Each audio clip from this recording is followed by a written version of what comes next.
Chapter 1928. Luli was not in a hurry to leave. Instead, he went to Patriarch Chen to ask about something. Luli went into Patriarch Chen's palace. Patriarch Chen welcomed Luli in warmly. After tea was served, Luli asked directly, "Patriarch Chen, how is the situation out there? Is there anything big happening at the second heaven?" Luli wanted to know if old Azura had killed the Grand Master of the Hall of Black Flames. But he couldn't ask directly, so he had to beat around the bush. "What is it?"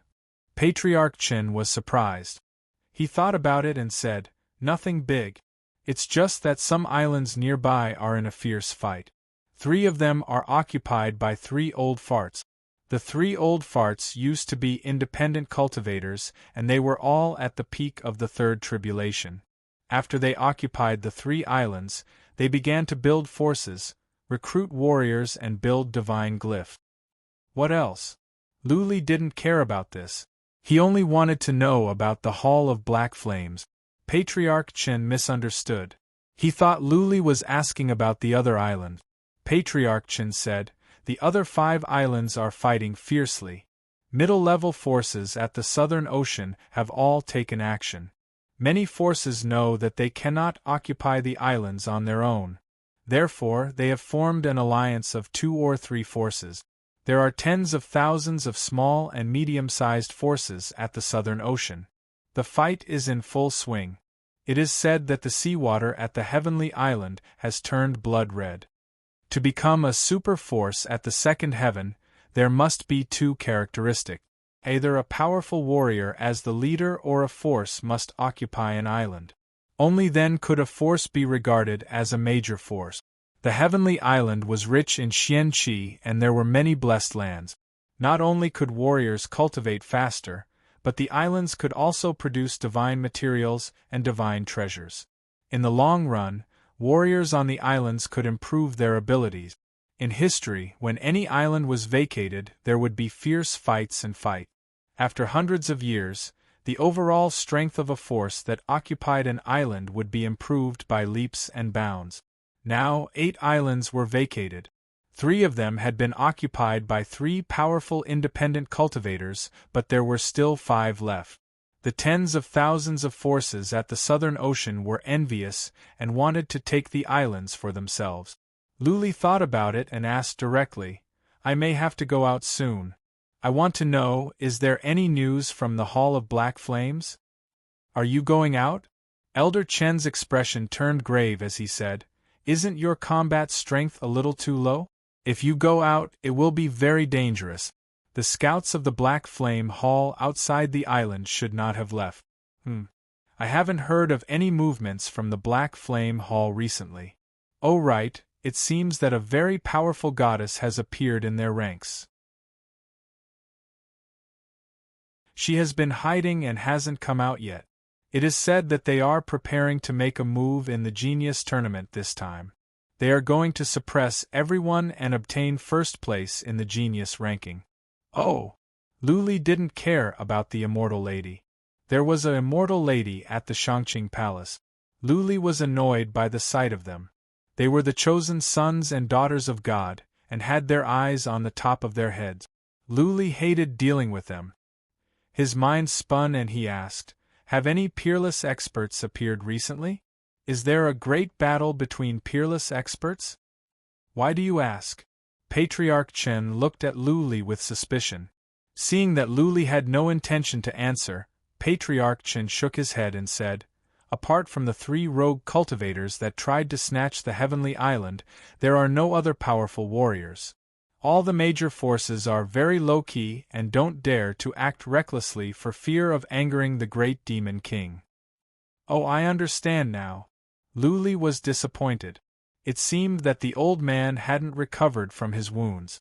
Was he resting somewhere? Or was he off to tend to his own business? He said that he had some wishes that were not fulfilled. Also, he would go to the Palace of All Life to look for his descendant. Luli didn't ask any more questions. He chatted with Patriarch Chen and told him that he was going out and that he had told Fairy Tianyun about it. Patriarch Chen didn't try to persuade Luli any further. He just told Luli to be careful and warned him not to provoke the more than a dozen middle-sized forces in the Sea of Storms. Some of them were tough. Luli went back to his own palace and took out the map of the second heaven to check. Soon, he found the Palace of All Life. After taking a look, he was even more disappointed. The Palace of All Life was to the northwest, far away from here. If the old man went to the Palace of All Life, it would take him years to teleport there. I must keep a low profile and try not to provoke the Hall of Black Flames. Luli made up his mind. He sat with his legs crossed for a while, and then got up to go down the mountain to talk to Uncle Lee. Also, he was going to give Uncle Lee's soul seal back to him and set him free. Uncle Lee had been with him for some years. Luli's abilities had far surpassed Uncle Lee's, so he didn't need Uncle Lee to go with him anymore. He might as well set Uncle Lee free in case something happened to him and Uncle Lee would be implicated. Rustle, rustle, rustle. As soon as he got up, he heard some footsteps and a gust of fragrance. It was Lady E outside. Seeing that Luli was about to go out, she pouted and said, "Are you going down the mountain? You are leaving the Omen Island. Why don't you say goodbye to me? It's not like I won't come back." Luli smiled embarrassedly and added, "What is more, I don't even know where you live. Where can I go to say goodbye to you?" Lady E put on a solemn expression. She looked at Luli and asked, "Are you sure you can protect yourself out there?" "Yes."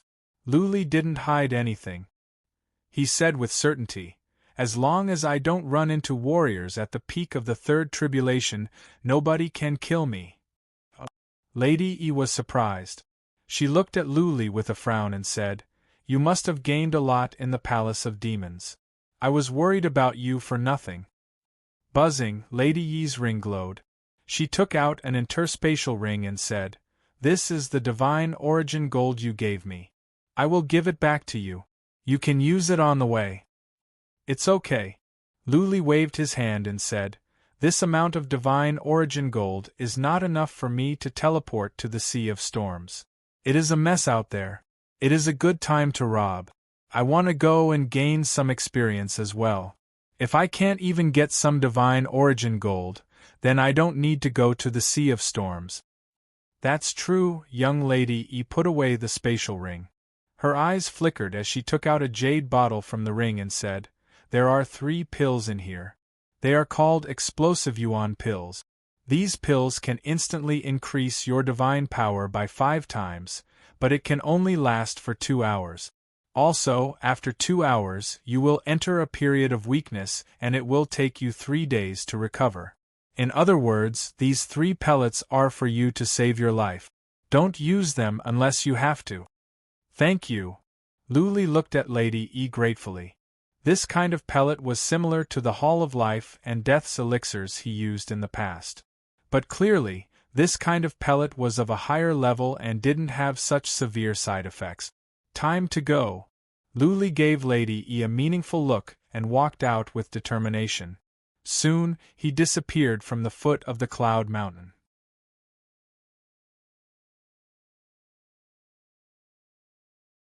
Chapter 1929. They found Uncle Lee and Luli gave him back his freedom. Uncle Lee was moved to tears. He was right about Luli.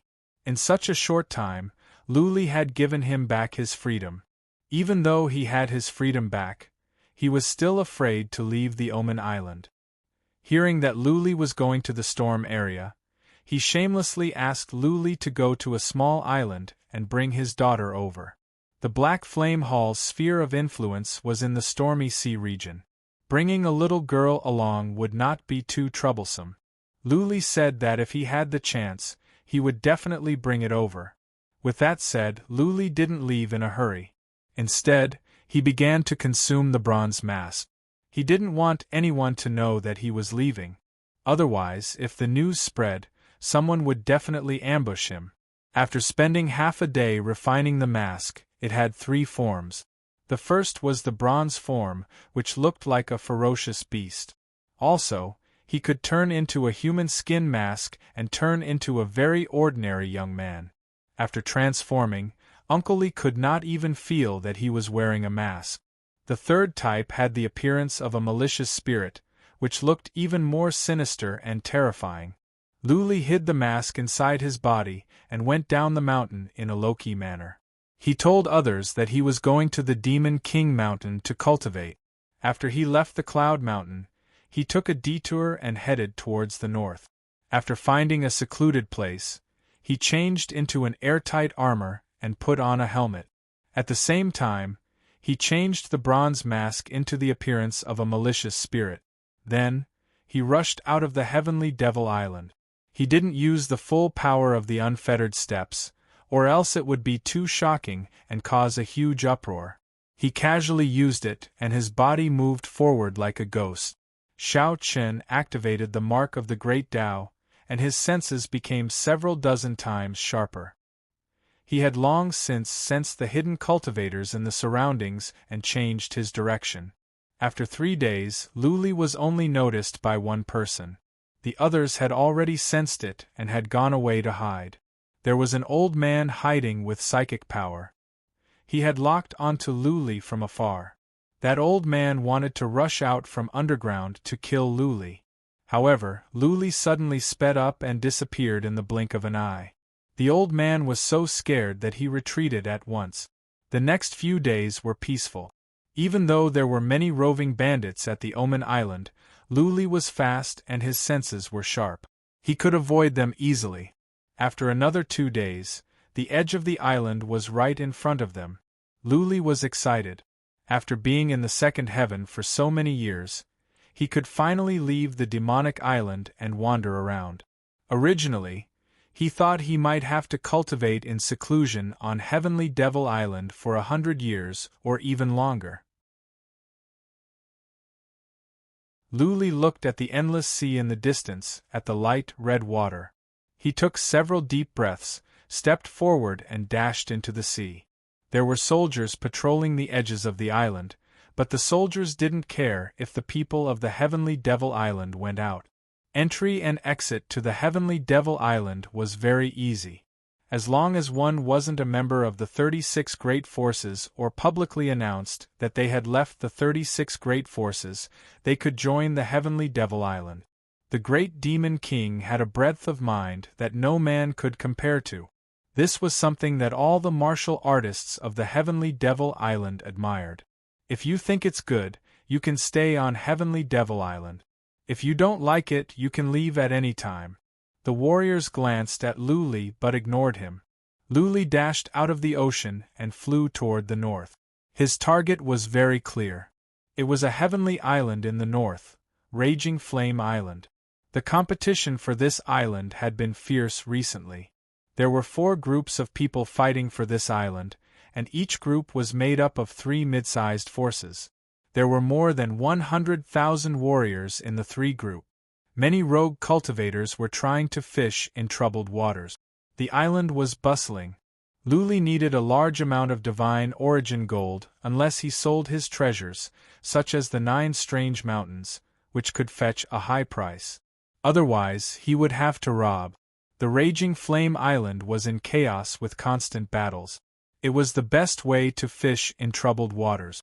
There was some distance between the Raging Flame Island and the Great Demon King had to fly with his army for half a month. Granted, the army couldn't travel fast, but it would take Luli at least 10 days to get there. He didn't dare to fly around recklessly. What if he offended some powerful warriors? He flew close to the surface, keeping a low profile. At first, he didn't even dare to use the happy step. It was quiet around the Heavenly Devil Island. Luli found scouts on many small islands nearby. They must be sent by the major forces to keep an eye on the Heavenly Devil Island. Maybe there were scouts from the Hall of Black Flames here. Luli changed his mask into a ghost mask. This kind of mask looked ferocious and horrifying, but it was common. His realm was low as well, only at the first tribulation realm, which made him unnoticeable. Luli didn't mind when some scouts saw him. He would ignore them as long as they didn't provoke him. He kept a low profile along the way. He ran into many people after half a day, but nobody came to kill him. He began to pick up speed. It was getting dark. Luli didn't find a place to rest. Night was the best time to travel. He could use the darkness to hide himself. He began to fly at full speed. His steps were mysterious. Every time he stepped forward, time would be sped up and space would twist. He would disappear and then reappear thousands of miles away in the next second. He was not flying in the air. This was a kind of footwork. He was moving steadily on a horizontal line. Therefore, he wouldn't trigger the spatial ripples in the sky. He was safe. He used the happy steps to the extreme. He could cover thousands of miles in one step. He was faster than many warriors of the third tribulation realm. Under the cover of the darkness, Luli hurried on. There were scouts lurking nearby. But before they could see him clearly, he had vanished into the distance. There was a small island where dozens of scouts were lurking. Luli's sudden appearance above the island alarmed all of them. They thought a powerful warrior was coming. However, before they could react, Luli had vanished into thin air and reappeared thousands of miles away. The scouts didn't even see what Luli looked like. Peak of the third tribulation realm. One of them exclaimed with fear in his eyes, "Only warriors at the peak of the third tribulation realm can be this fast. How can there be warriors at the peak of the third tribulation realm nearby? Apart from the devil, Lord of Boundless Island and Lord of Star Dream Island, there are no warriors at the peak of the third tribulation realm. Is there a hidden warrior going to fight for the Heavenly Islands? It is possible. Report it." Another scout realized something. If a warrior at the peak of the third tribulation realm showed up, it could change the situation. One of the Heavenly Islands would be gone. Then, the forces here would have to target the other Heavenly Island. Luli ran into many people along the way, but nobody dared to chase him. They might not be able to keep up with him even if they wanted to. The longer Luli flew, the more excited he became. With his speed, there were few people that could pose a threat to him. Plus, he had the bronze mask. Nobody would know who he was, which would increase his safety. Luli didn't know how far he had traveled during the night. At dawn, he slowed down. He was exhausted after a night of traveling. The constant use of the happy steps was a drain on his spirit.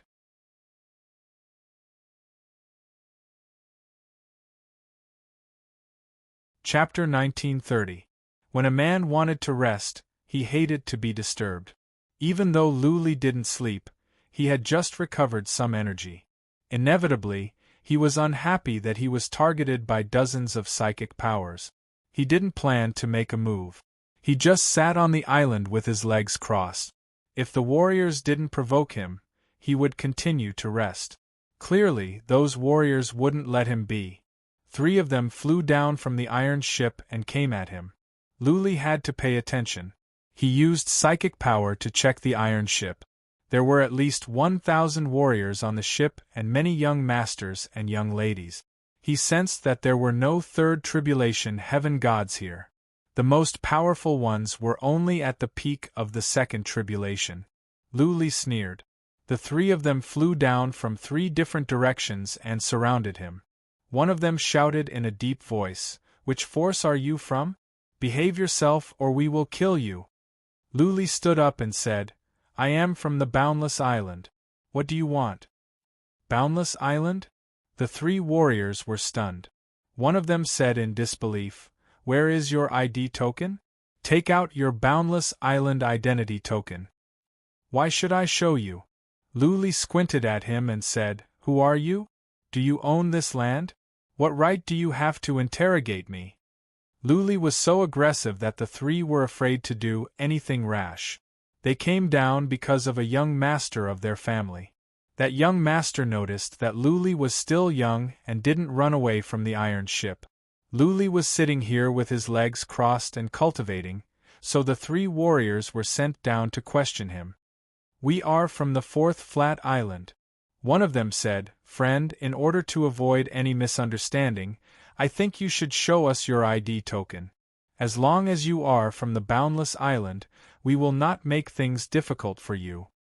"No." Luli answered in an aggressive manner, "If you do anything, you will have to bear the consequences." From the iron ship came a snort. A young master in a robe walked to the edge of the iron ship, looked down at Luli and said, "He is wearing armor and a mask. I think he is from the heaven-fragrant island. Since he cannot show us his ID token, let's take him down first." So the fourth flat island and the heaven-fragrant island are enemies. They have mistaken me for someone from the heaven-fragrant island. Luli was relieved, but he didn't panic. He looked at that young master. He was looking for a fat sheep, and this young master was a good one. "Take him," a warrior shouted. The three of them took action almost at the same time. They took out their weapons and stabbed at Luli from three directions. The three of them were all second tribulation heavenly gods. Their battle prowess was neither strong nor weak. They were passable. Facing the three swords, Luli didn't move. He just let the three swords come at him. With a golden glow on his hand, he smashed at the man in front of him. Golden! The attacks of the three arrived at the same time and hit Luli. Luli's armor was penetrated in an instant, but the swords could not penetrate into his body. Luli's body was strong.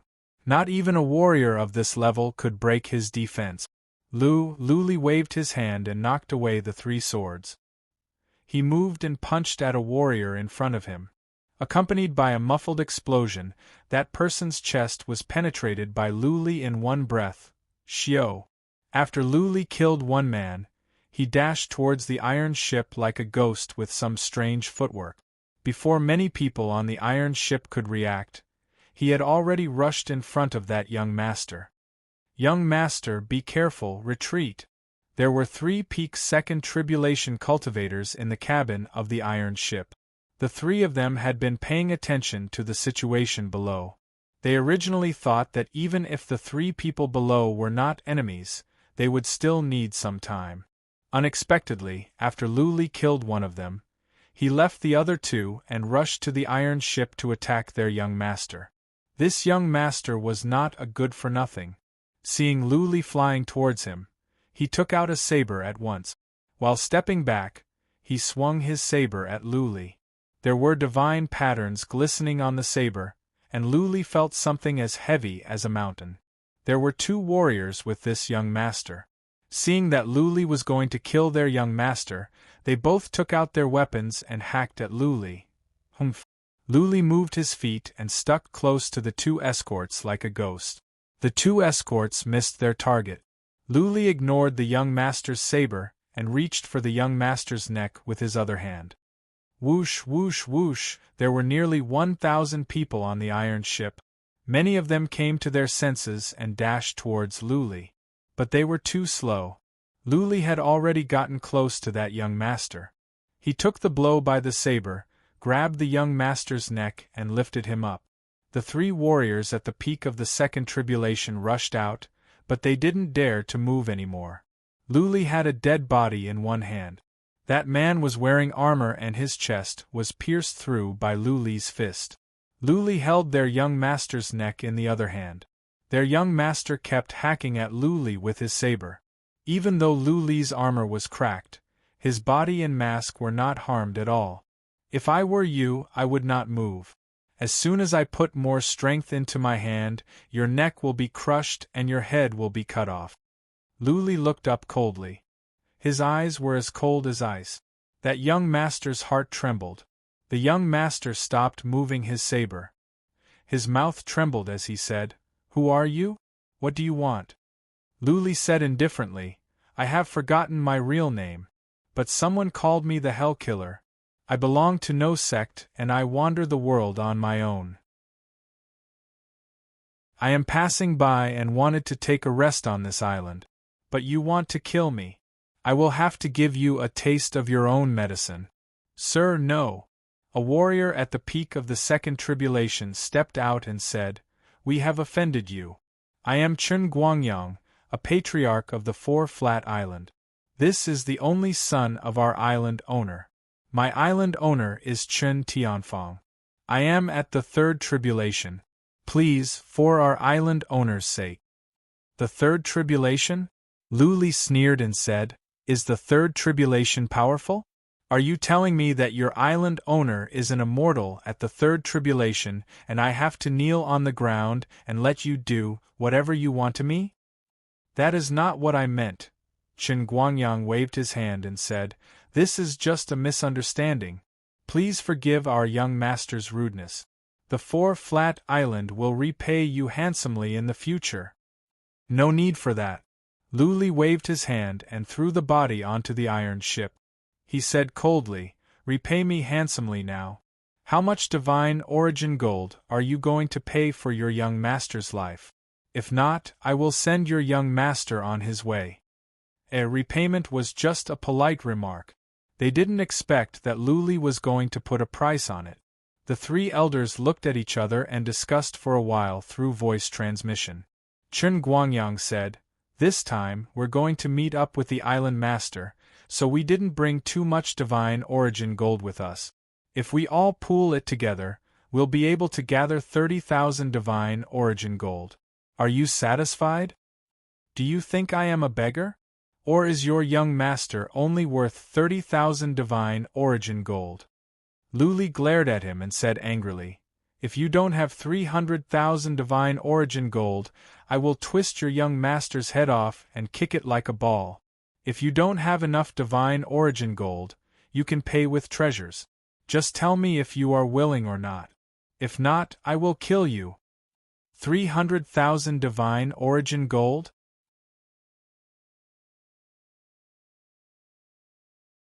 Chapter 1931. Even if they were beaten to death, they would not be able to take out 300,000 divine essence gold, unless they pawned off all the treasures they had on them. They were going to the battlefield, so would they not be smacked to death by the island lord if they went there like this? A red-bearded patriarch was enraged. He looked at Luli coldly and said, Punk, I don't care who you are. If you dare to hurt one hair of our young master, I will kill you even if I have to hunt you down for 100 years. One hair? Luli sneered. He must have hurt a lot of hair by now. A glint of coldness rose in Luli's eyes. He put more strength into his hand. There came a clear sound of bones cracking. Then, that young master screamed like a duck.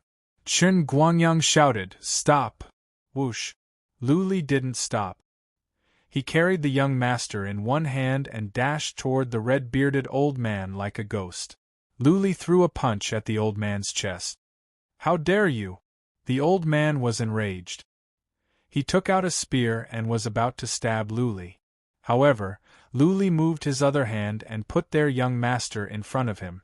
The patriarch was so scared that he took back the spear. Luli had already punched. This elder was wearing the primordial spirit heaven treasure battle armor. However, Luli knew the spirit explosion secret skill. With one punch, layers of energy exploded inside the primordial spirit heaven treasure battle armor. The elder spat out blood as he was sent flying. All his ribs were broken, and his internal organs were damaged. Poof! The patriarch smashed into the iron ship. The entire iron ship shook violently. He bounced back and rolled on the ground. He didn't seem to be hurt. However, blood gushed out from his mouth. He looked awful. Hiss, hiss, many people gasped. Luli was attacking their patriarch face to face. How could he injure a patriarch at the peak of the second tribulation with one punch? What kind of skill was that? Luli didn't use any powerful skill. It was just that his hand glowed in golden light. He was only at the first tribulation realm, but he could injure someone at the peak of the second tribulation realm. Nobody dared to look down on Luli anymore. Luli was not someone who held the emperor hostage. He was capable enough to kill everyone here. If he didn't handle this well today, everyone here would die. Please calm down, sir. Chen Guangyang was very sensible. He cupped his hands and smiled apologetically. 300,000 divine origin gold. No problem. We will think of a way to gather them. Luli calmly carried that young master to the side and waited for the 300,000 pieces of divine origin gold to be offered. Chen Guangyang immediately gathered everyone. He first took out the divine origin gold and threw it on the deck. There were many young masters and young mistresses here, and they all had divine origin gold on them. There were also many commanders and soldiers. All of their divine origin gold was taken out and piled up on the ground. Everyone's divine origin gold was taken out, adding up to about 70 to 80,000 divine origin gold. Chen Guangyang took out a spatial ring and stored all the divine origin gold inside. He threw it to Lu Li and said, "There are about 80,000 here. You can pay for the rest with treasures."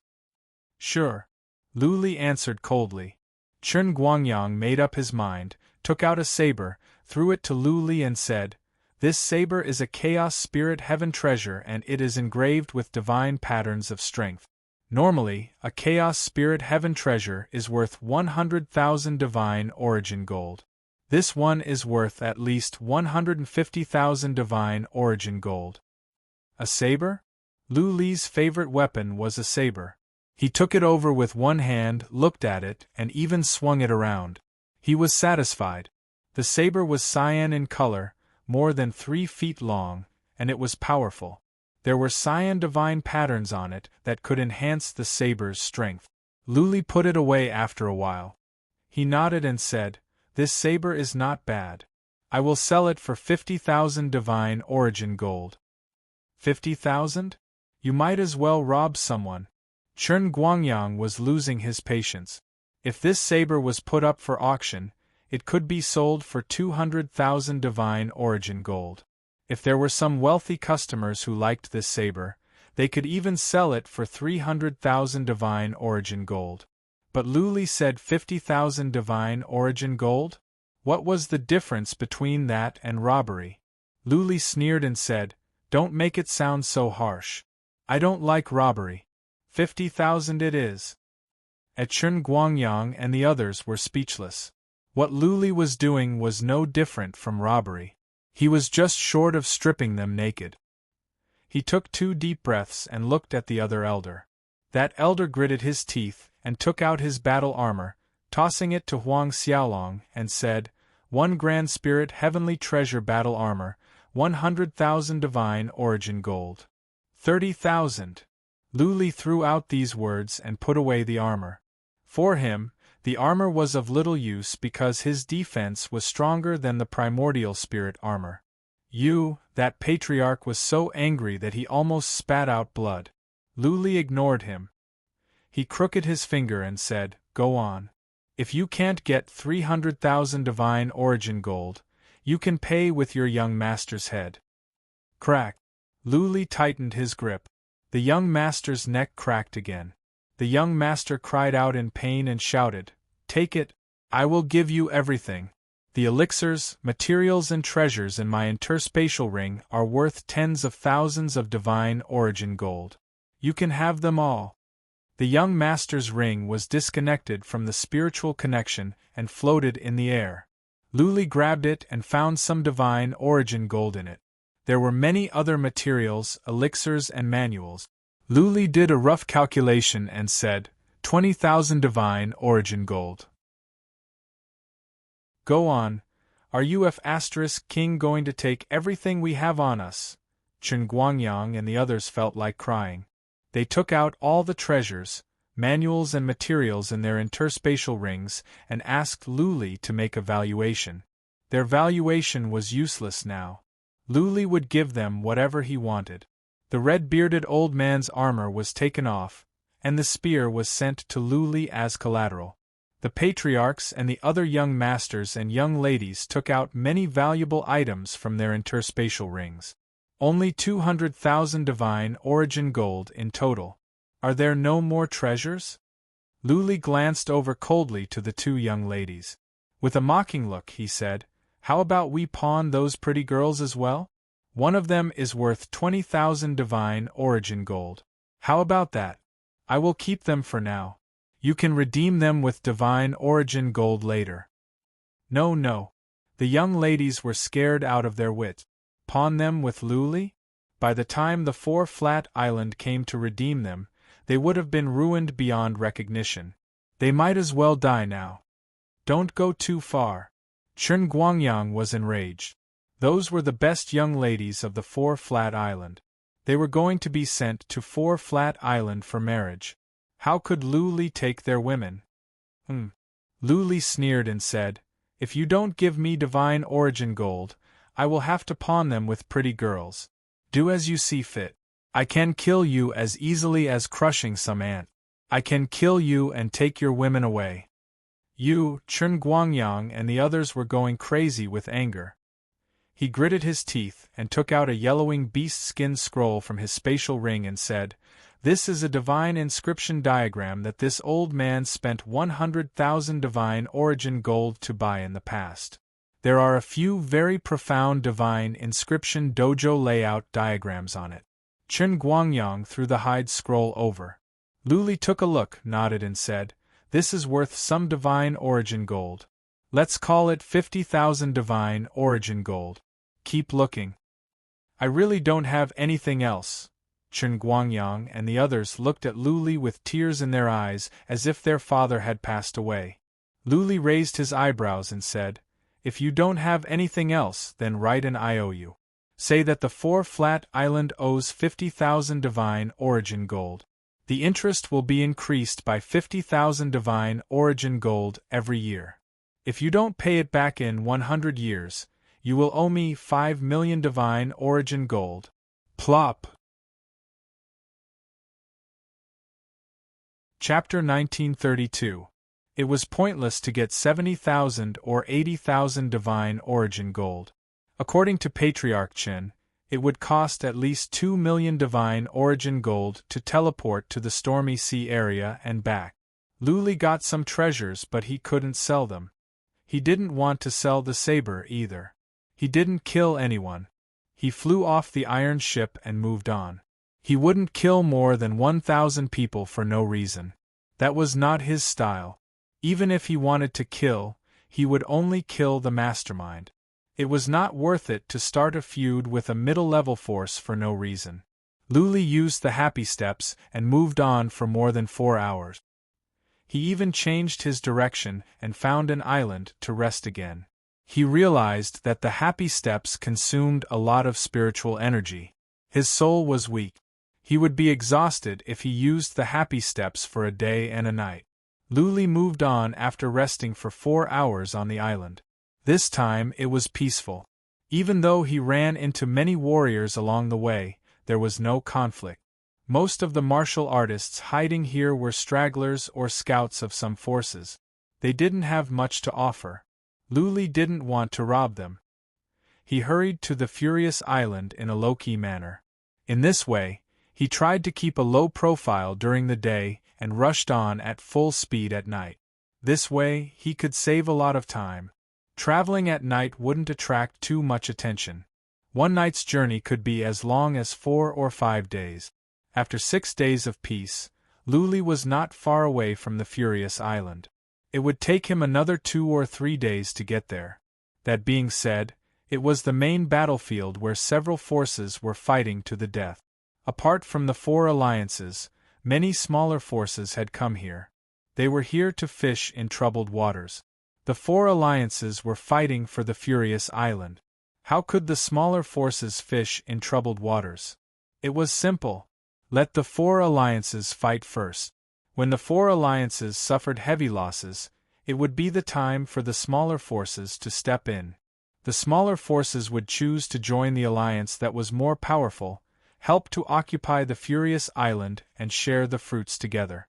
Wrath Flame Island was very large and there were many spirit mountains inside. If an alliance were to conquer the island, the 3 forces could not take all of it.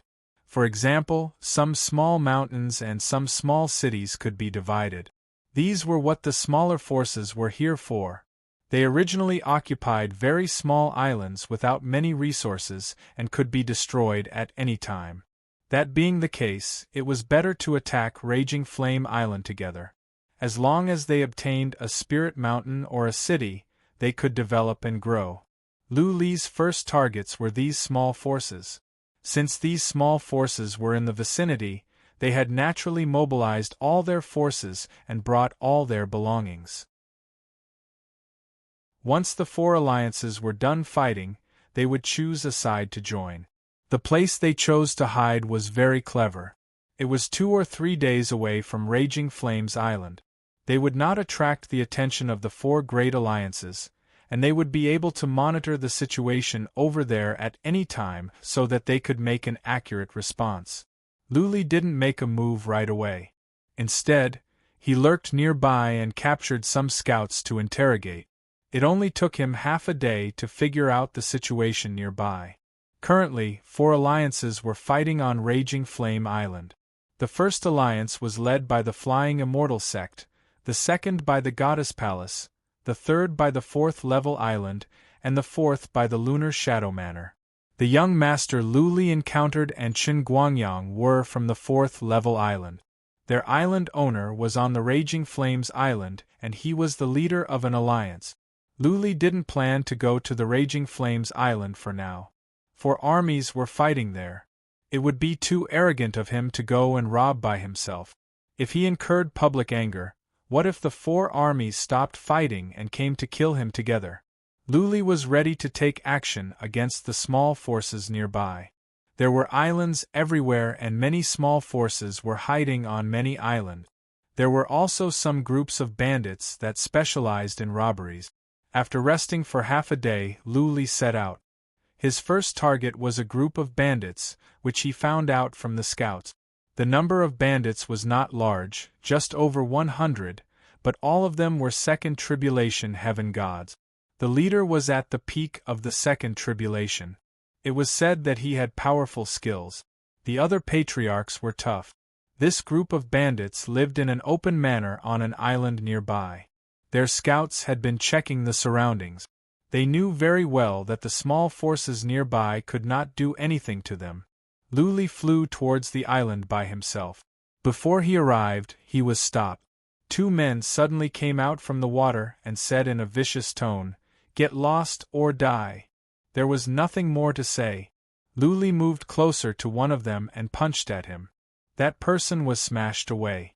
The other man was enraged. But Luli turned around and moved closer at a horrifying speed. He took the man's saber strike and smashed the man away. Luli showed mercy and didn't kill anyone. That being said, the 2 men must have been badly injured and could barely survive. Luli dashed toward the island in a frenzy. He didn't want to launch a sneak attack. He wanted to rob by force. Bandits were professional robbers and they were rich. Robbing them was the best way to go. Whoosh, whoosh, whoosh, many people flew up from the island. The fight here had alarmed many. In the blink of an eye, 60 or 70 people had flown up. Luli used psychic power to check. A glint of coldness rose in his eyes. He noticed that several bandits were naked and they were carrying naked girls in their hand. Those girls were covered with whip marks and bruises. Their eyes were lifeless as if they were the living dead. Clearly, when the bandits were robbing, they had taken girls and committed atrocities.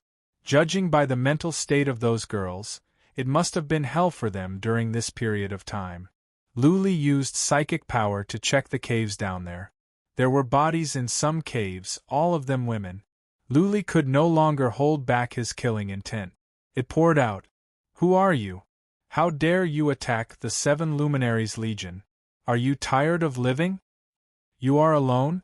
You are a 1 Tribulation heaven immortal. How dare you attack the 7 Luminaries Legion? Is there something wrong with his head? Since he is courting death, then let's fulfill his wish." The group of people cursed from the distance. Luli didn't say anything. He used the happy steps and dashed toward the group of people like a ghost. He didn't want to kill before, but now, he wished he could kill all the bandits. Boom, boom, boom. The 7 Luminaries Legion was powerful as a whole. All of them were Second Tribulation heaven gods. That being said, Luli didn't feel any pressure. With some muffled sounds, one warrior after another was smashed away. All of them died in one move. When Luli didn't hold back, average Second Tribulation heaven gods were puny insects to him. The dozens of roving bandits coming at Luli were average roving bandits with only 2 leaders among them. Luli was so fast that in the time for more than a dozen breaths, he had smashed away more than 20 people. All of them were killed and fell to the ground. Whoosh, whoosh, whoosh, more people came out from the caves. Everyone in the Legion was alarmed. A middle-aged man with thick eyebrows and big eyes was as strong as a tiger. He was the most horrifying. How dare you? Chapter 1933. Zhang Tianhao still had a certain amount of fame among the small and medium-sized forces in the south. The 7 Luminaries Legion had always been small, and because of this they were very mobile. If they could snatch something, they would snatch it. If they could not snatch something, they would run. They would often hide in some forbidden grounds, causing their pursuers to have nowhere to go. The weakest member of the 7 Planets Legion was a second tribulation. They were well trained, and their leader, Zhang Tianhao, had absolute authority. Everyone inside completely obeyed his orders. It could be said to be a very strong team. Boom, boom, boom. Luli completely ignored Zhang Tianhao and continued to attack in the crowd.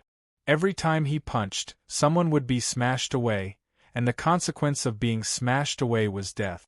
Luli used his full strength every time, and a second tribulation divine god could not stand it. Die! A halberd appeared in Zhang Tianhao's hand. As soon as the halberd appeared, it caused the space in front of it to distort. The halberd was covered in dark red blood spots, and there were countless divine runes carved on it. One look was enough to tell that it was a very powerful weapon. He flew over like a shooting star. The warriors in front of him made way for him to attack Luli. He shook the halberd, causing the void to tremble. A world-destroying aura emanated from the halberd, and wherever the halberd passed, the space would collapse bit by bit. Rip! For the first time, Luli used a weapon. The sword that Chen Guangyang had stolen appeared in his hand, and he swung it at Zhang Tianhao. A frightening blade radiance lit up the sky. The blade radiance turned 3 times in midair and hacked towards Zhang Tianhao ruthlessly. Everyone's expressions changed. An extremely terrifying pressure pressed down on them, causing them to be unable to move wherever the blade light passed. Zhang Tianhao was under the greatest pressure. His eyes widened and he tried his best to dodge, but the pressure was too heavy. His speed was greatly reduced, and he couldn't dodge at all. Boom! Zhang Tianhao was sent flying back, but the Grand Spirit Heavenly Artifact battle armor emerged around his body and blocked the fatal blow. But don't forget that the third slash of the Slayer Emperor's Ghost Slash was a soul attack, and a very unique soul attack, freezing the soul. Frost Sword Intent. First, the frost would freeze the soul, and then the myriad of sword intents would attack the enemy's soul. Shadi's Ghost Slash was a combination of strength and soul. It was extremely overbearing. This was the first time Luli used the third move of the Slayer's Ghost Slash. Previously, he only used it on demons, and this was the first time he used it on humans. Luli was satisfied with the power. Zhang Tianhao's soul was frozen. Countless sword spirits were striking at his soul. He was smashed into the mountain and couldn't move for a while. Kill! Luli left Zhang Tianhao alone and went on the killing. He did not use the Ghost Slayer. Instead, he attacked with his fists, killing one warrior with each punch. The surrounding warriors were in high spirits when they saw Zhang Tianhao coming out. Now that Luli had smashed Zhang Tianhao away with one move, they naturally became timid and wanted to run away. There were also 2 elders rushing over. How could an ordinary soldier dare to escape? He could only hide in all directions. The 2 patriarchs were at the peak of the second tribulation as well. Once again, Luli used the Slayer's Ghost Slayer to target one of them. Boom! This elder also had a primordial spirit heavenly artifact, so he didn't die from the explosion. Instead, he was sent flying, and his soul was blasted into the mountain. Kill the Ghost Slayer. I have reached the third transformation and the pressure in heaven and earth has increased. But I am still not powerful enough. I cannot kill a warrior at the peak of the second tribulation so easily. Luli felt sorry. He had thought that warriors at the third transformation could threaten heaven gods of the third tribulation. It turned out that he had been overthinking. That being said, he could still defeat warriors at the peak of the second tribulation easily. Luli swung his saber backward and attacked another patriarch at the peak of the second tribulation. This patriarch didn't have a primordial spirit heavenly artifact armor. His body was badly mutilated and he fainted. Whoosh! Zhang Tianhao flew out. He must have dissolved the sword spirits of ice. His eyes were filled with rage. He waved his halberd and was about to release a powerful move. Luli would not give him the chance. He flew over like a dragon and swung his saber at Zhang Tianhao. Once again, Zhang Tianhao was smashed into the mountain. Run, this time, the remaining warriors lost the will to fight. Their patriarchs and leaders couldn't even survive one move from Luli. How could they fight? If they didn't run, all of them would die. How could Luli let them go? Seeing that they had thrown away the girls in their arms, Luli had no more concerns.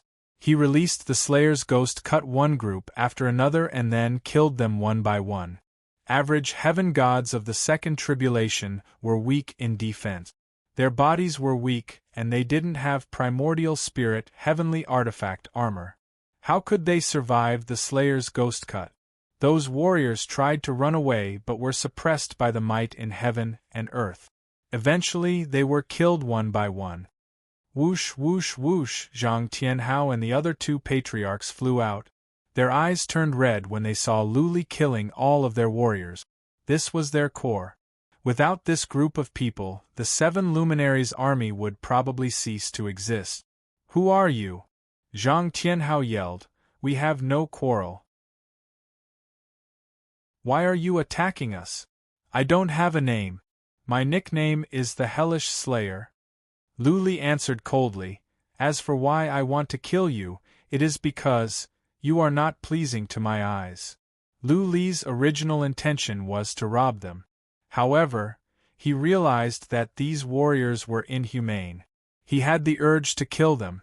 Just now, many interspatial rings were crushed, which was contrary to his original intention. You, Zhang Tianhao bellowed. But this time, he didn't rush forward. Instead, he flew away. At the same time, the other two patriarchs dashed toward him fearlessly, trying to stop him. Go to hell! Luli roared and killed a patriarch who was seriously injured. At the same time, he dashed away and kept punching at another patriarch. In an instant, Luli threw out hundreds of punches and another patriarch was smashed to death. Luli moved quickly, put away all the interspatial rings he could see and chased after Zhang Tianhao at the top of his speed. Most of the bandits' belongings must be with their leader. How could Luli let Zhang Tianhao go when this legion was so inhumane? Luli was fast. Even though Zhang Tianhao had a head start, Luli had caught up with him in the time for half an incense stick to burn. Hellish! Slayer, don't go too far. Otherwise we will fight to the death. Zhang Tianhao shouted when he noticed that Luli was catching up. His shout was so loud that many people nearby were alarmed. Zhang Tianhao was well known among the small and medium-sized forces. When many people realized it was Zhang Tianhao, it caused a bigger sensation. The leader of the Seven Luminaries Legion was being hunted down? And the one who was hunting him down was a divine god of one tribulation? But this divine god of one tribulation was so fast. Could it be that he was a powerful warrior with his realm suppressed? Hellish Slayer? I have never heard of this name. Many people murmured in surprise. Anyhow, after today, the name of Hellish Slayer would be famous. It was hard for a man who could hunt down Zhang Tianhao not to be famous. Fight to the death? You can do that as well? Luli was wearing the ghost mask. He was filled with killing intent. After he chased after Zhang Tianhao, he swung his saber and released the Slayer's ghost cut. Many of the moves he made were his signature moves. But he couldn't worry about that now. He would be exposed sooner or later. Chapter 1934. Under the effect of the Slayer's ghost cut, Zhang Tianhao was slowed down. He was suppressed by the force in heaven and earth. Once again, Zhang Tianhao was smashed away. The frost sword intent was attacking his soul. Zhang Tianhao closed his eyes and tried his best to defend against the soul attack. Whoosh! Lu Li dashed over and put away his saber. He planned to grab Zhang Tianhao with one hand and punch him with the other. Lu Li had the spirit explosion skill. His strength could be transmitted through the primordial spirit armor. Average warriors would not be able to stand such a powerful attack. He was so fast that he reached Zhang Tianhao in the blink of an eye. When he was about to grab Zhang Tianhao, he sensed a fatal danger in his soul. Zhang Tianhao's eyes were still closed and his breaths were steady. Clearly, he was defending against the soul attack. Lu Li wondered where the danger came from. But after years of living on the line between life and death, Lu Li came to his senses. He moved to the left. Time sped up, space twisted, and he was 300 miles away in an instant. At the same time, from Zhang Tianhao's body came out a dark shadow that covered an area with a radius of 3 miles. As Lu Li flew back, he happened to see the dark shadow retreating into Zhang Tianhao's body. Lu Li's pupils contracted and he felt lucky. He was lucky that he didn't hesitate and he was fast. He didn't know what the dark shadow was, but it must be a powerful move. The Seven Luminaries Legion was famous at the southern region and it deserved its reputation. Even though Zhang Tianhao was only at the peak of the second tribulation, he had his own unique skills. Lu Li didn't know what the dark shadow was, but he had a feeling that if he didn't run away, he would have died. Second Realm warriors have many tricks up their sleeves. I really cannot underestimate anyone, Lu Li exclaimed. He didn't dare to go closer to Zhang Tianhao. Lu Li planned to kill him from a distance. Every time Zhang Tianhao was injured, he could kill him sooner or later. Having made up his mind, Lu Li flew over and took out Qin Guangyang's saber. It was a primordial spirit treasure with the word 7 stars engraved on it. This saber could enhance his abilities by more than 10%. Swish! When he was close, Lu Li released the Slayer's ghost cut. A ray of sword light came out, turned 3 times in the air, and landed on Zhang Tianhao, who had just run away. Boom! Zhang Tianhao was sent flying by the explosion. He was hit repeatedly, and blood spurted out of his mouth uncontrollably. Even though he had the primordial spirit heavenly artifact battle armor, it was not omnipotent. No matter how powerful an artifact's defense was, there was still a limit to how much power it could withstand. Once the attack power exceeded this level, the warrior would not be able to withstand it.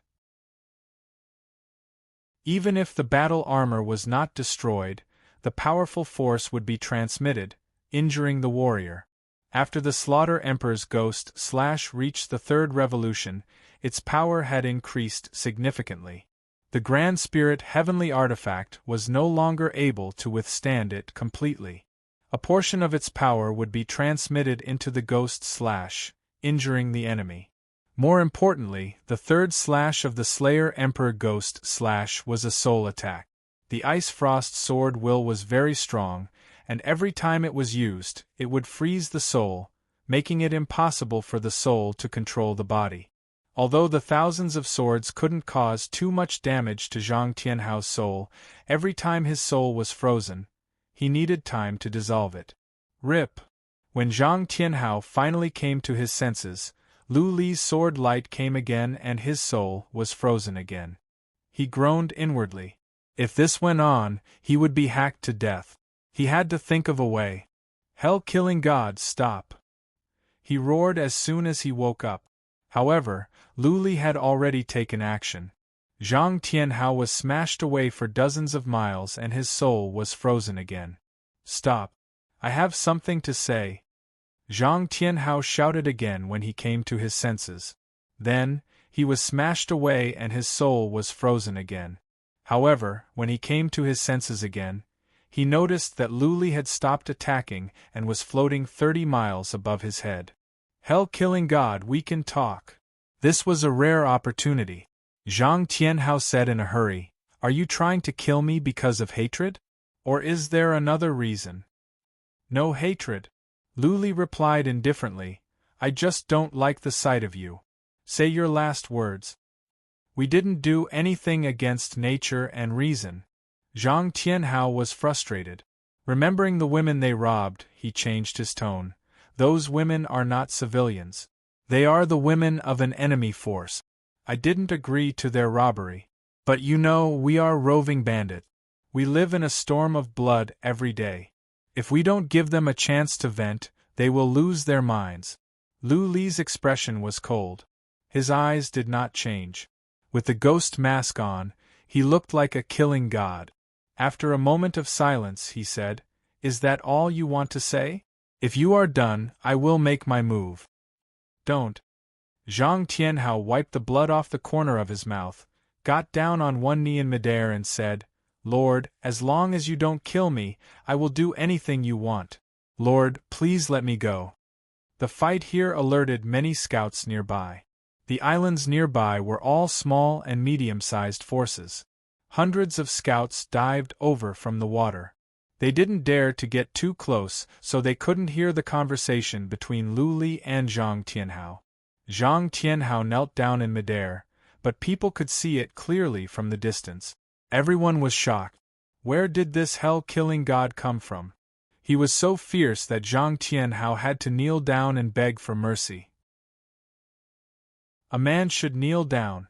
Zhang Tianhao was a famous bandit in the southern region. How could he kneel down? What did this mean? It meant that Zhang Tianhao was no match for the hell-killing god. He had to kneel down and beg for mercy in order to live. "Spineless," Lu Li said indifferently. He thought about it and said, "You can use your treasures and divine origin gold to buy your life. If I am satisfied, I will spare your worthless life." Lu Li didn't forget the purpose of this trip. He had to get the divine origin gold and treasures first. Zhang Tianhao was excited. As long as he could keep his life, why would he need the divine origin gold and treasures? Even if he was killed, it would still be Lu Li's. Wait, soon, he realized something was wrong. Lu Li said he would be satisfied? If he was not, he wouldn't be able to live even if he handed over the divine origin gold and treasures. Zhang Tianhao's eyes flickered. He took out a package from his interspatial ring, threw it to Lu Li and said, "Lord, this is all the divine origin gold I have accumulated over the years. It is all in here. I will give it all to you." The package was an interspatial artifact. Lu Li took it over and took a look. "Soon," he said coldly. "Do you think I am an idiot? You are the leader of a bandit group. You only have 150,000 divine origin gold? If you want to die, I will grant your wish." "Lord, let me explain."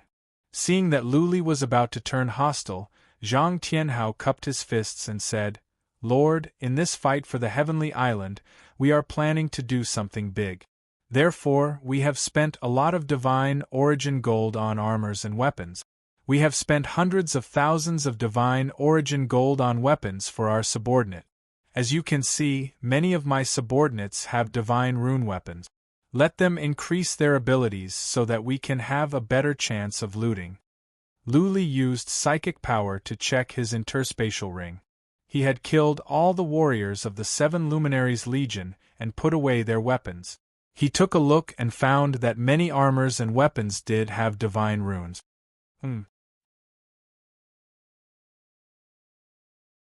Chapter 1935. Lu Li was overbearing. Zhang Tianhao had no other choice.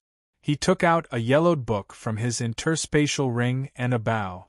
He handed it over and said, "Lord, this is a skill from the Archean Age. It is priceless. This bow is a primordial treasure with 36 divine patterns on it. It is worth hundreds of thousands of divine origin gold. If these cannot buy my life, then there is nothing I can do." Lu Li took over the book. It was all written in tadpole language. He could not read a single word. That being said, the book must be old. It could not be fake. Luli could see some divine patterns on the book. If it were not for the divine patterns, the book would have been destroyed. Whatever it was, Luli decided to put it away first. He looked at the bow. The bow was clearly a primordial treasure. It was exquisite, surrounded by a purple aura and covered with divine patterns. It must be a piece of treasure. That's all. Luli turned to Zhang Tianhao, who looked like he was about to cry. His ring glowed as piles of materials, weapons, armors, skills and so on floated in the air. Zhang Tianhao said, "Lord, all my treasures are here. Take whatever you like." Zhang Tianhao said. Swish, swish, Luli generated a hand of void and grabbed all the materials and treasures. He put them away without even looking at them. Turning to Zhang Tianhao, Luli said, "Remove the spiritual connection and throw the interspatial ring over. You can keep your armor." Lord Yu Zhang Tianhao wanted to die. Luli was taking everything for granted. Apart from the armor, Luli didn't plan to leave anything for him. The saber in Luli's hand glowed. He said coldly, "What are you talking about? When I kill you, all your treasures will be mine. Are you going to give them to me or not? Just say the word." Buzzing, Zhang Tianhao removed the spiritual connection and threw the ring to Luli reluctantly. Luli took a look and saw some treasures, skills, and top-level materials. Zhang Tianhao had kept some to himself. "Okay." Luli put away the ring. Just when Zhang Tianhao thought he was going to let him go, Luli continued, "Now, take me to the place where you hid your treasures. Give me your treasures and I will spare your life." As Zhang Tianhao's expression changed, he didn't expect Luli to have such a big appetite. He hurriedly waved his hand and said, "There are no hidden treasures, my lord. All the treasures are with us. We've given them all to you." "Hee hee, you are insulting my intelligence again," Luli sneered. The reason why he didn't kill Zhang Tianhao right away was for the treasure. Otherwise, if he killed Zhang Tianhao, he would still be able to obtain all the treasures on him. Why would he waste his breath here? A cunning rabbit has 3 burrows. He didn't believe that the bandits would bring all the hidden treasures with them. If they encountered a powerhouse, wouldn't they be stewed in a pot? The leader and the elders would definitely discuss and place most of the treasures in a safe place. If something were to happen, the remaining people could use these treasures to continue recruiting and building up their forces. Luli needed 2 million divine origin gold this time. He only got 150,000 divine origin gold after robbing a group of roving bandit. Naturally, he would not be satisfied. Seeing that Zhang Tianhao was still crying and howling, he swung the saber in his hand down ferociously. A shocking saber radiance turned 3 times and blasted Zhang Tianhao away. This time, Luli didn't give Zhang Tianhao a chance to speak. He attacked continuously. Every time Zhang Tianhao came to his senses, he would be blasted away. More and more blood gushed out from his mouth, and he looked worse and worse. Hiss, hiss, the scouts hiding nearby were all shocked. How could this one tribulation divine god be so ferocious in his attacks? Also, this man's attacks were so strange. The saber radiance turned 3 times in midair? Every time it turned, people would feel nervous and uncomfortable. Is he a young master of a top force? Maybe he came from the 3rd heaven. Otherwise, how could a one tribulation divine god have such lethality? He might be a disciple of one of those ancient families in the 3rd heaven.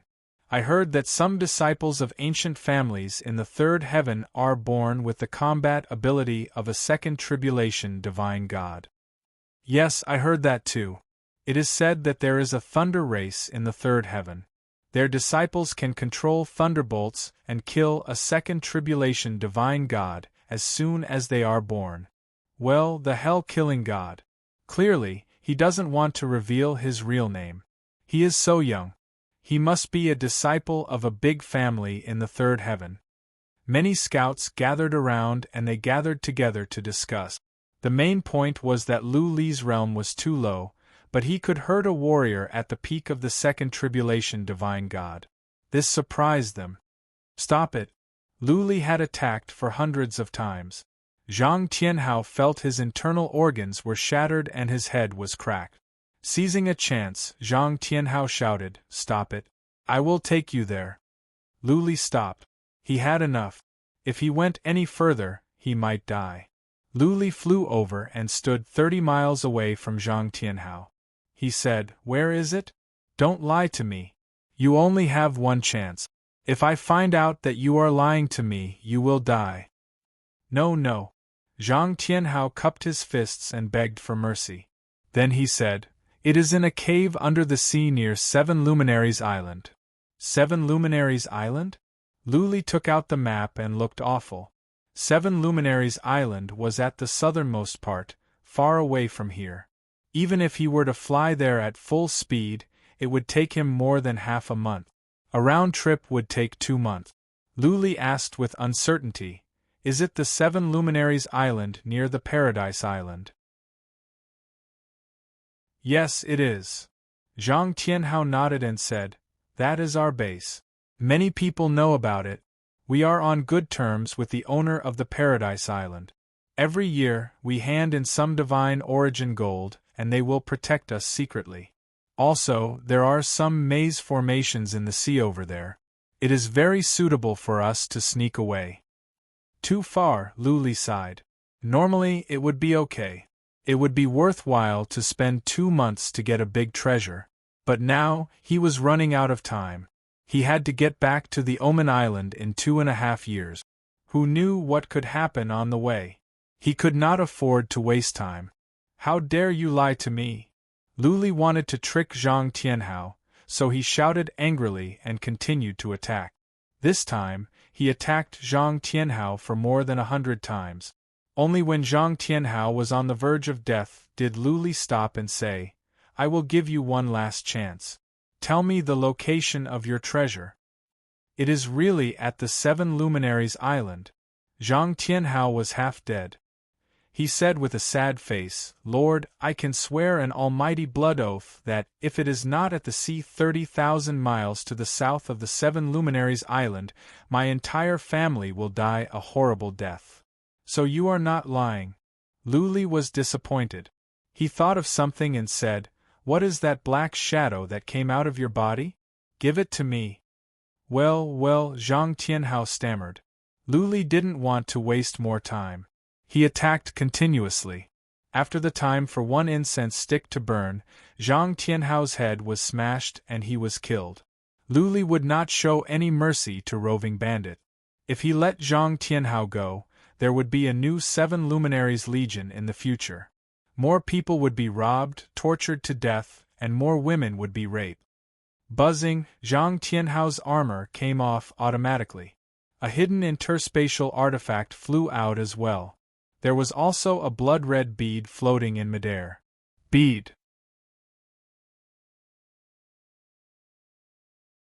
Chapter 1936. Lu Li approached it slowly, fearing that another shadow would come out and devour him. As he approached, he didn't sense any fatal danger. He was a bit relieved. He put away the armor and then grabbed the interspatial artifact.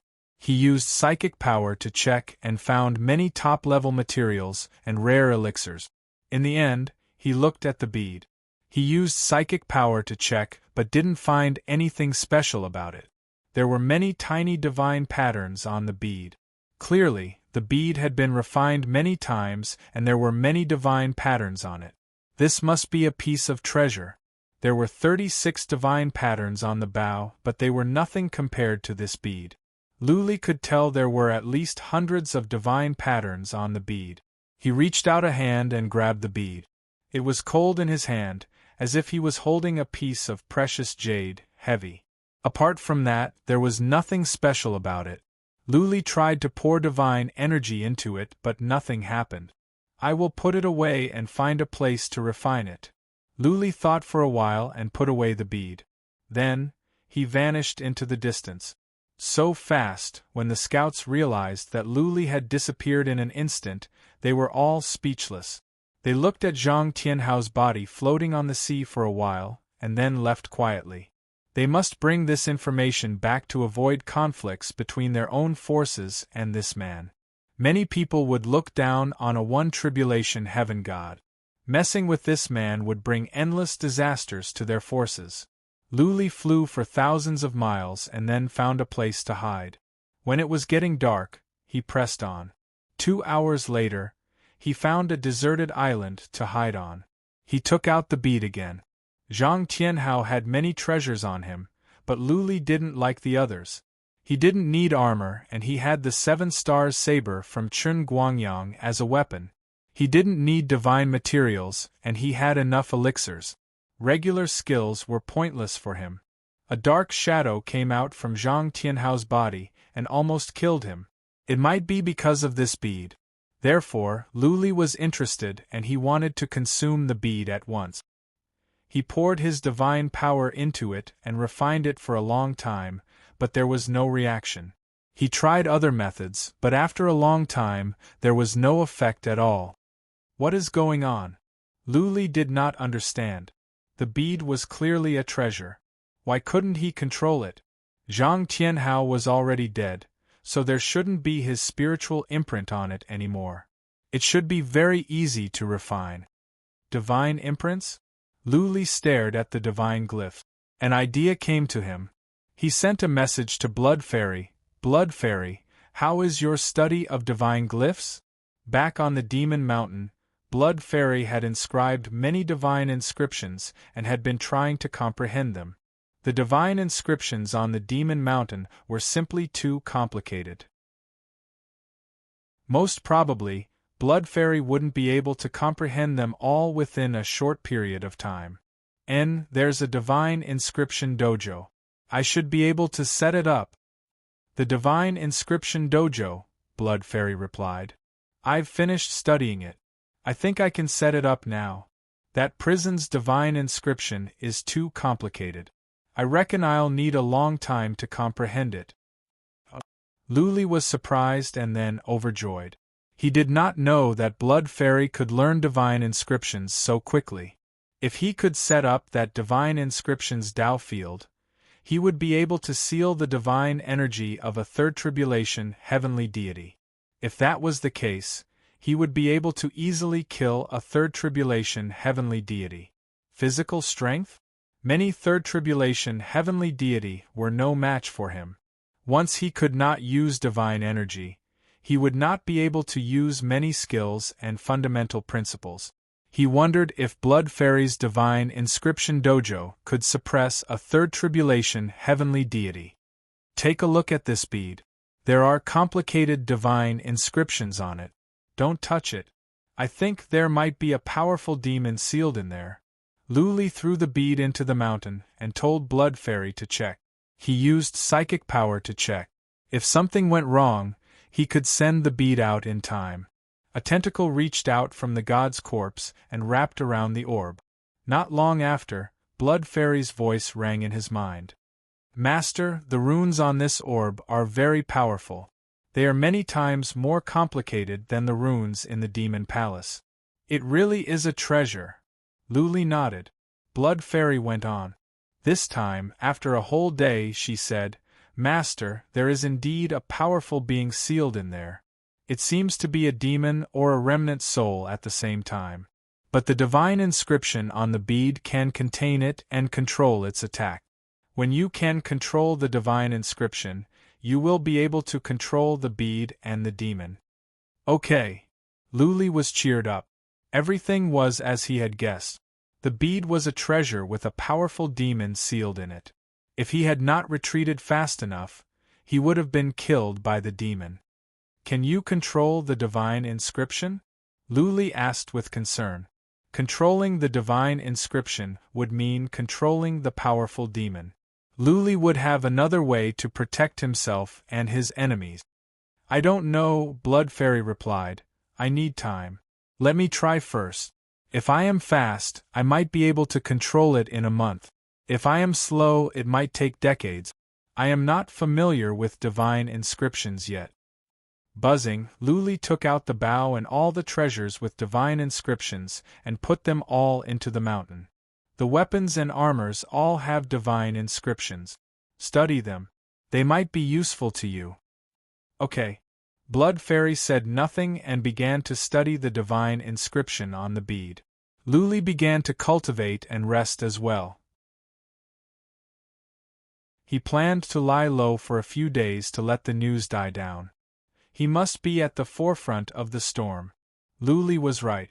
The news that a mysterious powerful warrior with the nickname of Hell Killer had single-handedly wiped out the 7 Luminaries Legion and killed Zhang Tianhao and all the others had spread around. Even the alliances at the Furious Island knew about it. The fact that Lu Li's realm and age were too low was the reason why the news could spread so fast. His strength and speed, on the other hand, were unbelievably strong. Such a contrast could easily arouse people's suspicions. In addition, the fact that Chen Zihao, the only son of Chen Tianfang, the island owner of the Four-Piece Island, was robbed by the Hellish Killer. The name Hellish Killer was well known in an area with a radius of millions of miles. Chen Tianfang was the alliance master of an alliance. To think that the hell-killing god would dare to snatch away his only son. This man was truly audacious. That being said, Chen Tianfang and the Four-Piece Island did not take any action. Fighting for the Furious Island was the priority. Luli could go after Chen Tianfang later. Chen Tianfang was not an idiot. As long as Chen Zihao was alive, it was not worth the effort.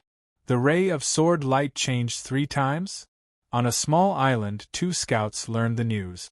A glint of coldness rose in their eyes. One of them said in surprise, "Is it the Slayer's ghost cut? Such a strange move. It is unique." "It is possible," the other scout nodded. "It is a chaotic area. How can a young master from a major family come here? The Slayer's ghost cut is so strange. Who else can do it apart from Luli? Let's not report this to Patriarch Yan Hong yet." One of the scouts said, "Let's observe for a while longer. If he releases worms of the void, mountain, or immortal's body, then it will be Luli. We will report this to Patriarch Yan and ask the Hall to send powerful warriors to kill him." Chapter 1937. Luli stayed on the island for 3 to 4 days. Then, he went out to interrogate 2 scouts. He learned that he had caused quite a stir. Many speculated that he was a disciple of an ancient family from the 3rd heaven. Others speculated that he was a descendant of a hidden tyrant of the 2nd heaven. But nobody suspected that he was Luli. Luli was relieved. Based on the scouts' understanding, he had 3 targets, all of which were bands of bandits. 2 bands of bandits were as famous as the 7 Luminaries Legion. The leaders of the 3 bands were all at the peak of the 2nd tribulation. As a matter of fact, there was another band of bandits that was active nearby. But Luli did not dare to make a move because the leader of that band was a god of 3 tribulations. Luli was fast and he was not afraid of a god of 3 tribulations. That being said, he decided to be careful and try not to run into one. If something went wrong, he would be doomed eternally. Luli took action. Taking advantage of the darkness, he flew toward the base of a band of bandits nearby. Bands of bandits specialized in looting. They had no humanity and committed heinous crimes. Luli wouldn't feel guilty even if he killed them. The base of that band was not on the island but under the sea. It was said that it was in a cave. Based on the information provided by the scouts, Luli flew for most of the night and found the area at dawn. He flew around a nearby island. Making sure that this was the place, Luli went into the sea quietly. He concealed his chi and energy and slowed down. He used the trace of the Great Path to increase his senses. He could sense the surroundings. There were beasts of primordial chaos in the sea, but not powerful ones. There were many battles nearby. Many warriors had gathered. The powerful beasts of primordial chaos were intelligent. They knew to seek fortune and avoid danger. They had run away. Whoosh whoosh, some beasts of primordial chaos were coming. Luli didn't want to attract too much attention. He released the dark golden worms of the void.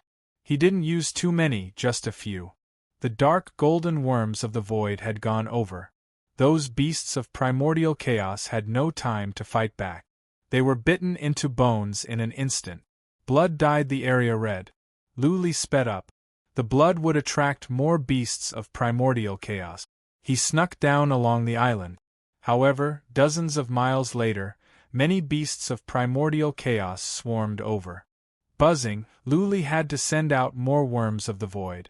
One by one, the dark golden worms of the void swarmed over. All the beasts of primordial chaos that came close were reduced to bones in an instant. The dark golden worms of the void were too strong. Suddenly, Luli sensed something strange. There was a ripple of water and it was moving deeper into the lake. Low-grade chaos beasts did not have spiritual intelligence and did not know fear. That was why they would not run away. There was a creature moving downwards. It was definitely a person. It was very likely that it was a scout from that army. Whoosh, Luli sped up to the extreme. In a blink, he had covered dozens of miles. His psychic power was locked on to one person. Clearly, this person was a scout. He reacted quickly when he sensed Luli was approaching. Instead of attacking, the scout took out a ball-shaped object and poured divine energy into it. The ball-shaped object glowed. Humph! Luli snorted. The dark golden worms of the void swarmed out from the mountain and swarmed into the man's body. The man's head was bitten off at a speed visible to the naked eye. The iron ball in his hand dimmed down as well. Luli reached out and took the ball. He glanced at it and found that it really was a signal flare. This scout wanted to use this signal flare to warn his people, but the dark gold void worm was too fast. He didn't have time to detonate it. Here it is. Luli nodded. The information was correct. Down below should be the temporary stronghold of this Ghost Slayer group of roving bandits. Luli released more worms of the void to kill the beasts of primordial chaos coming from all directions. Then, he rushed down. Found it. A moment later, he discovered a few scouts, as well as a pitch-black cave entrance. Outside the cave entrance, there was a divine inscriptions dojo, isolating it from the seawater. Who is it? Several scouts unsheathed their weapons. Luli was wearing the ghost mask, so it was hard to see his face. His eyes were emotionless as he said, "I am here under orders to see Lord Ghost and talk about cooperation." Under orders? The scout did not let his guard down. He asked, "Whose orders are you here under? What kind of cooperation?" Luli was intrigued. "I am here under orders from my island owner. My island owner is Chen Tianfang. Have you heard of him? Chen Tianfang? From the Four-Flat Island?" The scouts let their guard down a bit. Still, one of them said, "Stand still. Take out your ID token. I have seen the token of the Four-Flat Island." "Okay. Catch it." Luli grabbed at the mountain, pretending to grab something. In fact, it was dozens of worms of the void. He threw them over and they flew away. What? Wait, out of instinct, that scout tried to grab them. However, when he checked with psychic power, he realized that they were worms. He wanted to yell at the scouts, but they were so close. The worms of the void dashed into the scouts' bodies. They were reduced to a mist of blood and eaten up. Luli did not go into the cave rashly. Instead, he said to Blood Fairy, "Blood Fairy, there are divine glyphs where I am. Take a look and see if they are impressive." Some divine inscriptions were naturally formed by the heaven and earth and were inscribed by expert. The other type was formed after many experts comprehended the laws of heaven and earth and transformed it. Divine glyphs were the embodiment of laws in nature. They could evolve into many skills and move. After what happened in the dungeon of the Palace of Demons, Luli was very careful about places with divine glyph. One careless move and he could be trapped to death. Blood Fairy reached out her tentacle to check the divine glyphs at the cave entrance.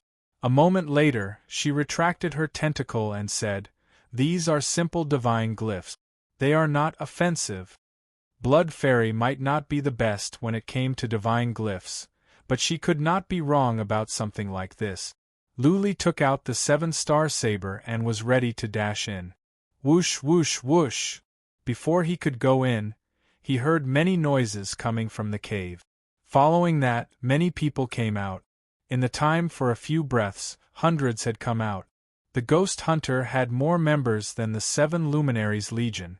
There were over 1,000 of them. Inevitably, the number was uneven. Luli could even see that many of them were at the first tribulation. A group of people rushed out and immediately surrounded Luli. Luli must have alarmed the band of roving bandits when he killed those few people. Luli stood in the middle, allowing the bandits to surround him. He used psychic power to check the cave, waiting for the leader to come out. "Who dares to stir up trouble in the Ghost Hunter?" A bell-like voice came out. Following that, a tall and strong man with red hair and a huge axe on his back came out with a group of warriors. This man had horns on his head. He did not seem to be a pure-blooded human. What? Chapter 1938. When it came to intelligence, the bandits were better than any other force. They often had to rob others and they had to be on guard against revenge. If they didn't have good intelligence, they would have been destroyed a long time ago. Luli was fast and didn't make too much noise. Even so, the bandits were alarmed because they had some special means to detect what was going on outside. Hell Killer. The more than 1,000 people around Luli were shocked. They had just received news about Luli not long ago. Now, Luli had come to them. They knew very well that the 7 Luminaries Legion was not weaker than them. Zhang Tianhao, in particular, was a famous powerful warrior. He was at the first tribulation realm, young and wearing a ghost mask. Everything made sense. The bandits became solemn. One would not come to a temple without a cause. It seemed that a bloody battle was inevitable. Many of them might die today. Luli stood in the middle by himself with the 7-star saber in his hand. He was calm and composed. He didn't reply in a hurry, which put a lot of pressure on the bandit. After a while, he said, "Yes, it is me." The red-haired bull-horned warrior's eyes flickered. He put away his weapon, cupped his fists and said, "I am Killer Ghost of the Ghost Killer Corps. What can I do for you?" Killer Ghost used the word order and put away his weapon. He was scared. Luli's henchmen lowered their weapons and didn't dare to point at Luli anymore. Luli's reputation was so great that even the rebellious roving bandits were terrified. If he could get what he wanted without fighting, Luli wouldn't waste his time. He said coldly, "I don't have any orders. I am in need of divine origin gold. I heard that you are professional robbers and you must be rich.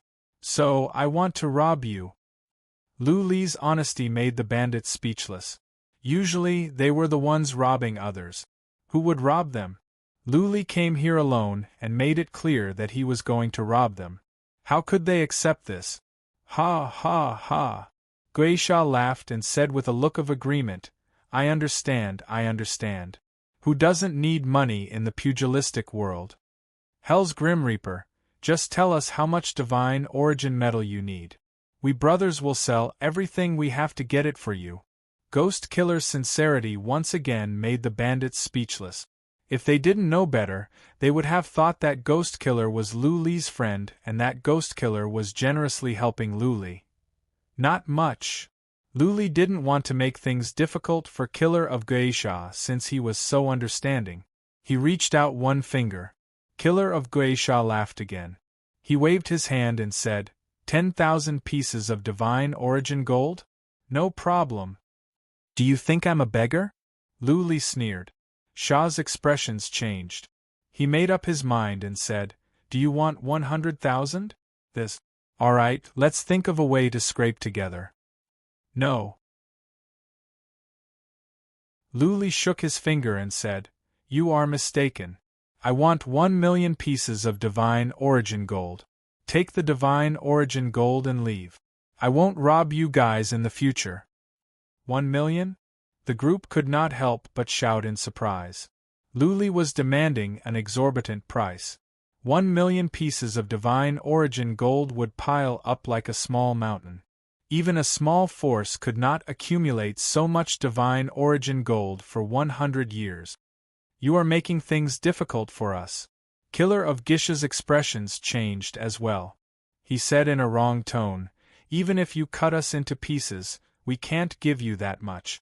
We are just a small legion of roving bandits, and we only have small-scale activities. We have so many brothers to eat, drink, and cultivate. Where can we get so much divine origin gold? If you want 100 or 200,000 pieces of divine origin gold, we can scrape together. But if you want 1,000,000, we really cannot afford that. Cut the crap. Luli was in no mood to argue with them. He said coldly, if you cannot afford it, then you will pay with your lives. 1,000 pieces of divine origin gold for each of you. 1,000,000 pieces of divine origin gold for the 1,000 of you. Some of the roving bandits were filled with killing intent. They were all tough bandits. They bullied the weak and feared the strong, but at the critical moment, they would let loose their bandit nature. They would be willing to sacrifice anything to bring the king down. If Luli pushed them too far, they would have to fight with their lives. How about this? Killer of Gisha's eyes flickered. He made up his mind and said, I have a piece of treasure with an extraordinary background. It is worth at least 1,000,000 pieces of divine origin gold. I am too weak to use its power. I will have to give it to you. I hope you can spare our lives. Brother! A powerful warrior of the second tribulation grabbed Killer of Gisha's arm and said, You cannot give it to us. You risked your life to get it. Right. Another one said angrily, Brother, we will fight him. That treasure cannot be given. Shut up. Killer of Gisha said with determination, Is the treasure more important, our brothers or our lives? Luli didn't answer. He looked at them coldly. Killer of Gisha turned to Luli, cupped his fists and said, Lord, can I? Take it out and let me see. Luli said casually. He used psychic power to look at Killer of Gisha, who took out a black stamp from his ring. That seal was densely packed with divine inscriptions, and it was actually not inferior to the divine inscriptions on the blood-red bead that he had obtained previously. It looked simple and majestic, and it was extremely profound. Lord, take a look. This is the treasure I got from the tomb of the ancient Saint Emperor, Killer of Gisha said reluctantly. Then, he threw the stamp to Luli. Luli moved at this moment. He didn't try to grab the stamp. Instead, he stepped back for more than 30 miles in an instant. Boom! The stamp suddenly exploded. A surge of air swept across. The seawater nearby evaporated and a vacuum appeared. All the warriors around Luli were smashed away. Many were killed and most were wounded. Killer of Gisha and the others ran into the cave at once, so they didn't suffer serious injuries. This man is cruel. Luli looked around. At least 200 or 300 warriors were killed and the rest were badly injured. His eyes grew colder. He had heard about the cruelty and cunning of the bandit. This was the first time he had seen it for himself. Killer of Gisha's acting was too exaggerated. He didn't have the temperament of a bandit army at all. What was more, the two warriors of the second tribulation were too involved in the act.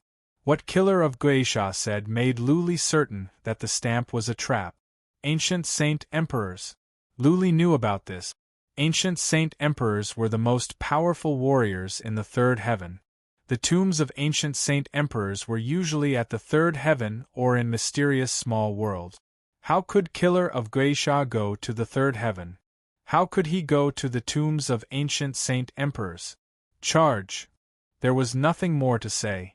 Luli released the worms of the void to eat all the bandits nearby first.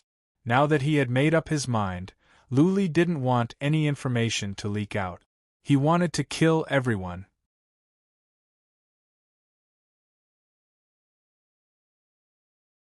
Chapter 1939. Luli dashed into the cave and used psychic power to check. Soon, he was taken aback. There was a teleportation formation at the end of the cave. The 5 had disappeared and the teleportation formation had been destroyed. Killer of Geisha seemed to be well built, but he was so cunning. He had prepared a backup plan. Luli wondered where he had been teleported to. Luli dashed in to check the teleportation formation after some thought. Luli was one of the best when it came to teleportation formations. Soon, he was sure that this was a short distance, one-way teleportation formation. He also had a general idea of where he would be teleported to. Move! Luli took out his weapon and dashed toward the west. He used the 7 Stars Island to cut out a path in the mountain and dashed forward. At the same time, he used the trace of Great Path to sense the surroundings. In the time for one incense stick to burn, Luli had covered thousands of miles. He ran into many beasts of primordial chaos, but he did not go on a killing spree. The beasts of primordial chaos could not catch up with him. There is a smell of humans. There are beasts of primordial chaos killed. Luli suddenly stopped. The trace of Great Path he used was so sensitive that he could sense some traces of humans. There were 3 beasts of primordial chaos nearby, all killed in one move. Okay. Luli was excited to go after them. After the time for half an incense stick to burn, he sensed some movement in the water up ahead. It was not the movement of beasts of primordial chaos because the movement was fast. Go after them! Luli took several steps forward. Several people appeared in the range of psychic power. The one at the front was tall and strong with 2 horns. Who else could it be but Killer of Geisha? Killer of Geisha and the others sensed the movement as well. They looked back at once. When they saw Luli dashing toward them, they were taken aback. Luli was so fast that they could not run unless they split up. But could they really run away by splitting up? Given Luli's speed, he could catch up with them and kill them one by one. Killer of Geisha's eyes glinted with ferocity. He stopped and said, "Don't run. Let's put up a desperate fight. If the Hell Killer wants to kill us, we will drag him down with us." The other 4 spread out and stood in a fan shape. They took out their weapons and were ready to fight. Geisha held his battle axe in one hand and another seal in the other. His eyes were cold and bloodthirsty, like a crazed lion. Luli stopped when he was 3 miles away from them. He looked at Shah the Ghost with disdain and said, "Shah the Ghost, you are so cruel. So many of your men were killed by you. You are a good boss." Geisha smiled and said disapprovingly, "What are those people? As long as we 5 brothers are here, we can form a team at any time. Death God of Hell, you don't have to drive a wedge between us. We 5 brothers have experienced countless life and death situations. How can our relationship be driven apart by just a few words from you?" Buzz! Luli wasted no more time. The mountain released many worms of the void. Most of them were golden in color. Thousands of dark golden worms of the void were hiding among the golden ones. He released 100 billion insects in one go, then waved his hand and said, "If you can resist my insects, I can consider letting you live." Swish! The worms of the void whooshed on. Luli slowed down the dark golden worms of the void so that they wouldn't stand out. Shah the Ghost and the others were hesitating. Out of instinct, they sensed the danger. Those worms could be fatal. The problem was, how could they run? Where could they run to? Luli was fast. They could not run away. Luli's words gave them a glimmer of hope. They began to attack. Those were just some worms. They could kill them easily. After releasing a round of attacks, everyone's expressions changed greatly, because the void worms suddenly became incorporeal, and their attacks flashed past. Many changed their attacks at once. Some even released flames, trying to see if the flames could burn the worms to death. However, it didn't work. Only Shah the Ghost managed to kill some golden worms of the void. By the time they thought of a third round of attacks, it was too late. The worms of the void had passed. Luli sped up all the dark golden worms of the void. Many worms of the void dashed into the 5 warriors. The fight was over. Luli shrugged. He didn't have to do anything, did he? Wouldn't the dark golden worms of the void be too much for a second tribulation heaven god? Even if the 5 had some tricks up their sleeves, their abilities would be reduced. Ah! As he expected, one of the warriors cried out in pain and rolled around in the ocean. The others closed their eyes and tried to find a way to stop the worms of the void. Another one soon began to roll around in pain. Only 3 of them could stand it. Buzzing. The horn on Shah the Ghost's head glowed. Streaks of dark energy entered his body. Luli sensed through the worms of the void that the dark energy could suppress the dark golden worms of the void. Impressive. The leader of a group of roving bandits was not an average person. No leader of any force could be underestimated. Luli didn't rush over rashly. Instead, he sent more worms of the void into Shah the Ghost. Soon, the 2 warriors who were rolling around were eaten. Luli sent the dark golden worms of the void into the bodies of the other warriors. Apart from Shah the Ghost, the other 2 could not stand it any longer. I will fight you to the death. One of the warriors felt he could no longer suppress the worms of the void. He shouted with a twisted face. He dashed over like an arrow and stabbed at Luli with his spear. Piss off! Luli swung his 7 stars saber. A ray of sword light came out. Luli made 3 turns in the air and landed on the warrior. The warrior was smashed away. His wounds were worsened. He could no longer stop the worms of the void. His head was bitten off. Fight! Shah the Ghost made up his mind. He shouted with the other warrior, and they dashed toward Luli from the left and the right. The seals in Shah the Ghost's hands glowed, and so did the horns on his head. Madness was written all over his face. He was ready to fight Luli. Luli turned to the left and stepped forward. Time sped up and space trembled. He vanished into the ocean and reappeared thousands of miles away. Then, he wandered around, not staying close to Shah the Ghost and the other warrior. They might be able to suppress the worms of the void for a while, but could they do it forever? The other warrior was gnawed to death by the worms of the void as well. Shah the Ghost was the only one left in the Ghost Legion. Shah the Ghost stared at the 4 warriors that had been gnawed into bones. His eyes were filled with despair. Luli was so fast that Shah the Ghost could not run away. He would end up like his 4 brothers. Plop! Shah the Ghost dropped to his knees and said to Luli, God of Massacre, spare my life. I will surrender to you for 1,000 years. I will follow you around and be your slave. No need.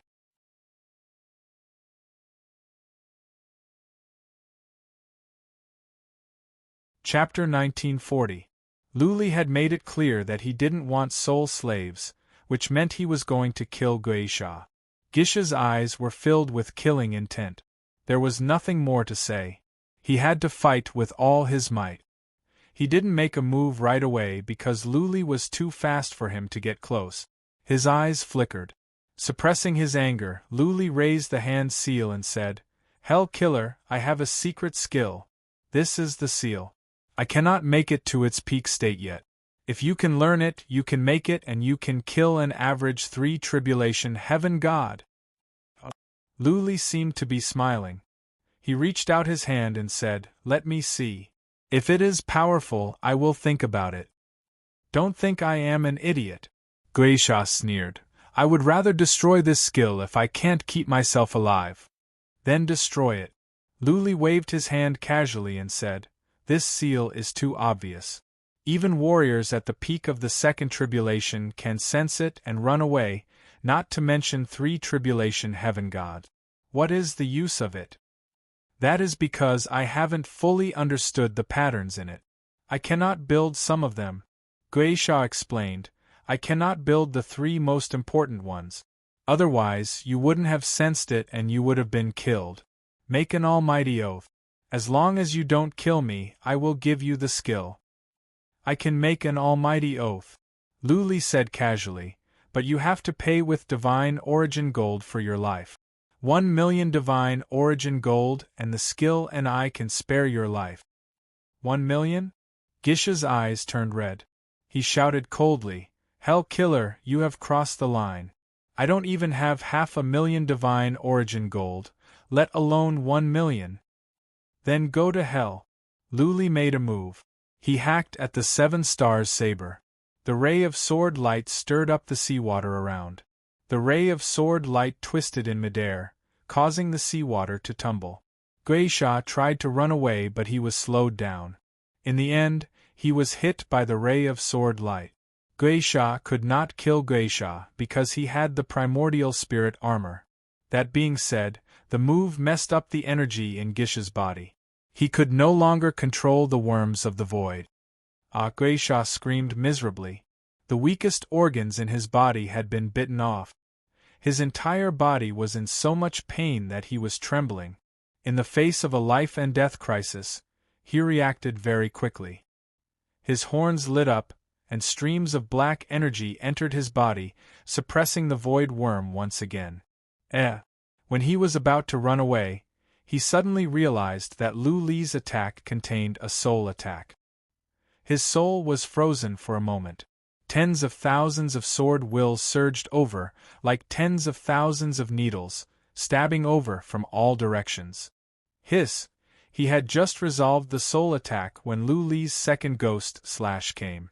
Once again, Lu Li was blasted away and the energy in his body was disrupted. Then, to his horror, he discovered that his lower abdomen had been completely eaten. In other words, his divine elixir had been eaten away. He no longer had any divine power, and his cultivation had been crippled. Even his soul was filled with fear. His divine elixir had been eaten away, but he could find heavenly materials and earthly treasures to repair it. Without divine energy, he could not even use hand seals. He had become a disabled man and posed no threat to Lu Li. The only thing he could use was his horns, which was a special skill of his race. When the energy entered the enemy's body, it could damage the enemy's body and disturb the divine energy. But would Lu Li give him the chance? There were so many worms in his body. With a few more attacks from Lu Li, Geisha would be eaten up. Therefore, ignoring the pain, Geisha shouted, Hellish God, stop. I will give you 1 million divine origin gold. I have 800,000 in my ring. Lu Li was surprised. He didn't know that Geisha had so much divine origin gold with him. Was it because the Legion was rich, or did he have all the divine origin gold with him? Swish. Lu Li did not stop there. He kept on attacking. After 3 times, the Worm of Void had eaten Kill of Ghost of Void into a skeleton. Geisha was cunning. Lu Li didn't dare to approach him, nor did he want to talk to him. Killing him was the safest way. Whoosh! Lu Li flew over and took Gisha's interspatial ring, weapons, armor and a hand seal. He used psychic power to check. What he saw made his pupils contract. There was indeed a large amount of divine origin gold in Gisha's interspatial ring. Lu Li found at least 700,000 to 800,000. Lu Li touched his mouth and exclaimed to himself that killing and robbing was a good deal. No wonder there were so many bands of bandit. It was easier to make a fortune than building a force and occupying a small island. Robbing others' wealth was much simpler and faster than producing wealth. Of course, being a bandit was risky. One careless move and one could be killed. Those who walked by the river would get their shoes wet. Lu Li didn't plan to keep this up. He was just short of divine origin gold. He used psychic power to check. There were too many treasures in Gisha's interspatial ring. Materials were piled up like mountains. There were 3 Chaos Heaven armor and 2 weapons. He was dazzled by all kinds of treasures. Buzzing, Lu Li took out a book and flipped it open. Soon, he became focused. This was the skill that Guisha mentioned.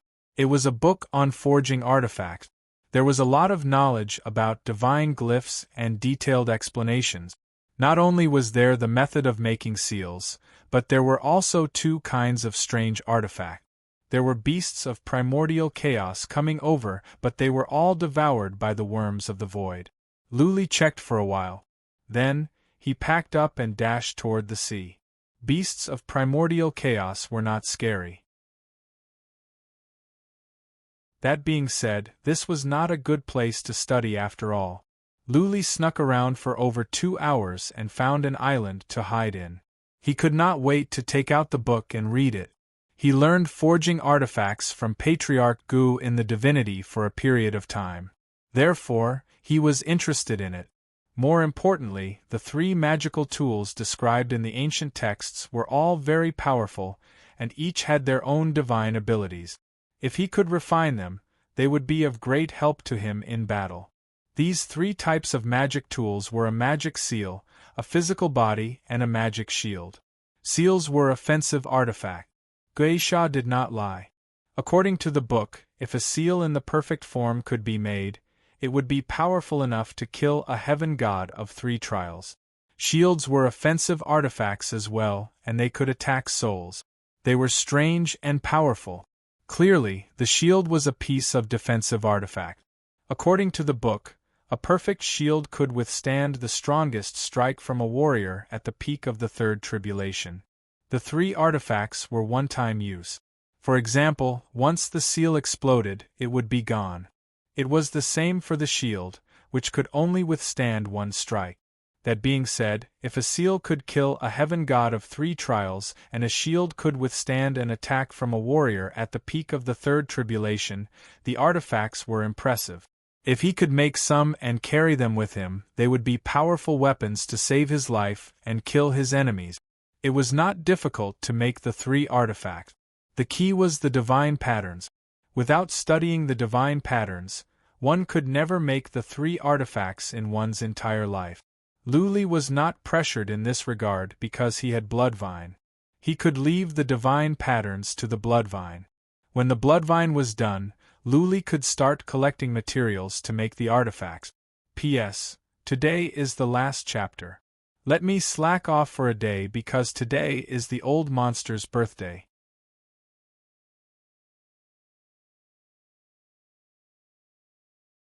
Chapter 1941. Blood Fairy had been very happy recently. Her innate ability was to break Dharma formations, so she had a special love and obsession for Dharma formations. Divine glyphs were more profound and mysterious than inhibition formations. Luli had given it too many treasures with divine glyphs, which made it overjoyed. It wasn't a human, so it didn't have too many emotions like humans. To it, it was the most wonderful thing to be able to study the divine inscriptions. Luli spent 10 days to memorize all the knowledge about divine glyphs in this ancient book and the hide scroll given by Chen Guangyang. He didn't need to comprehend it. All he needed to do was record every word in the book and transmit it to Blood Fairy. Blood Fairy had a spiritual connection with him.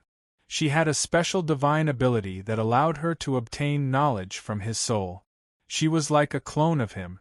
At the same time, Luli found some books about sacred glyphs in Killer Gisha's interspatial ring. Killer Guisha must have bought many books in this field in order to study this book. Luli recorded them one by one and sent them to Blood Fairy. Blood Fairy was inspired by the knowledge. She told Luli to search for more books in this field, and to get more treasures and weapons with divine patterns. It promised Luli that in a few years' time, its attainments in divine glyphs would definitely improve rapidly.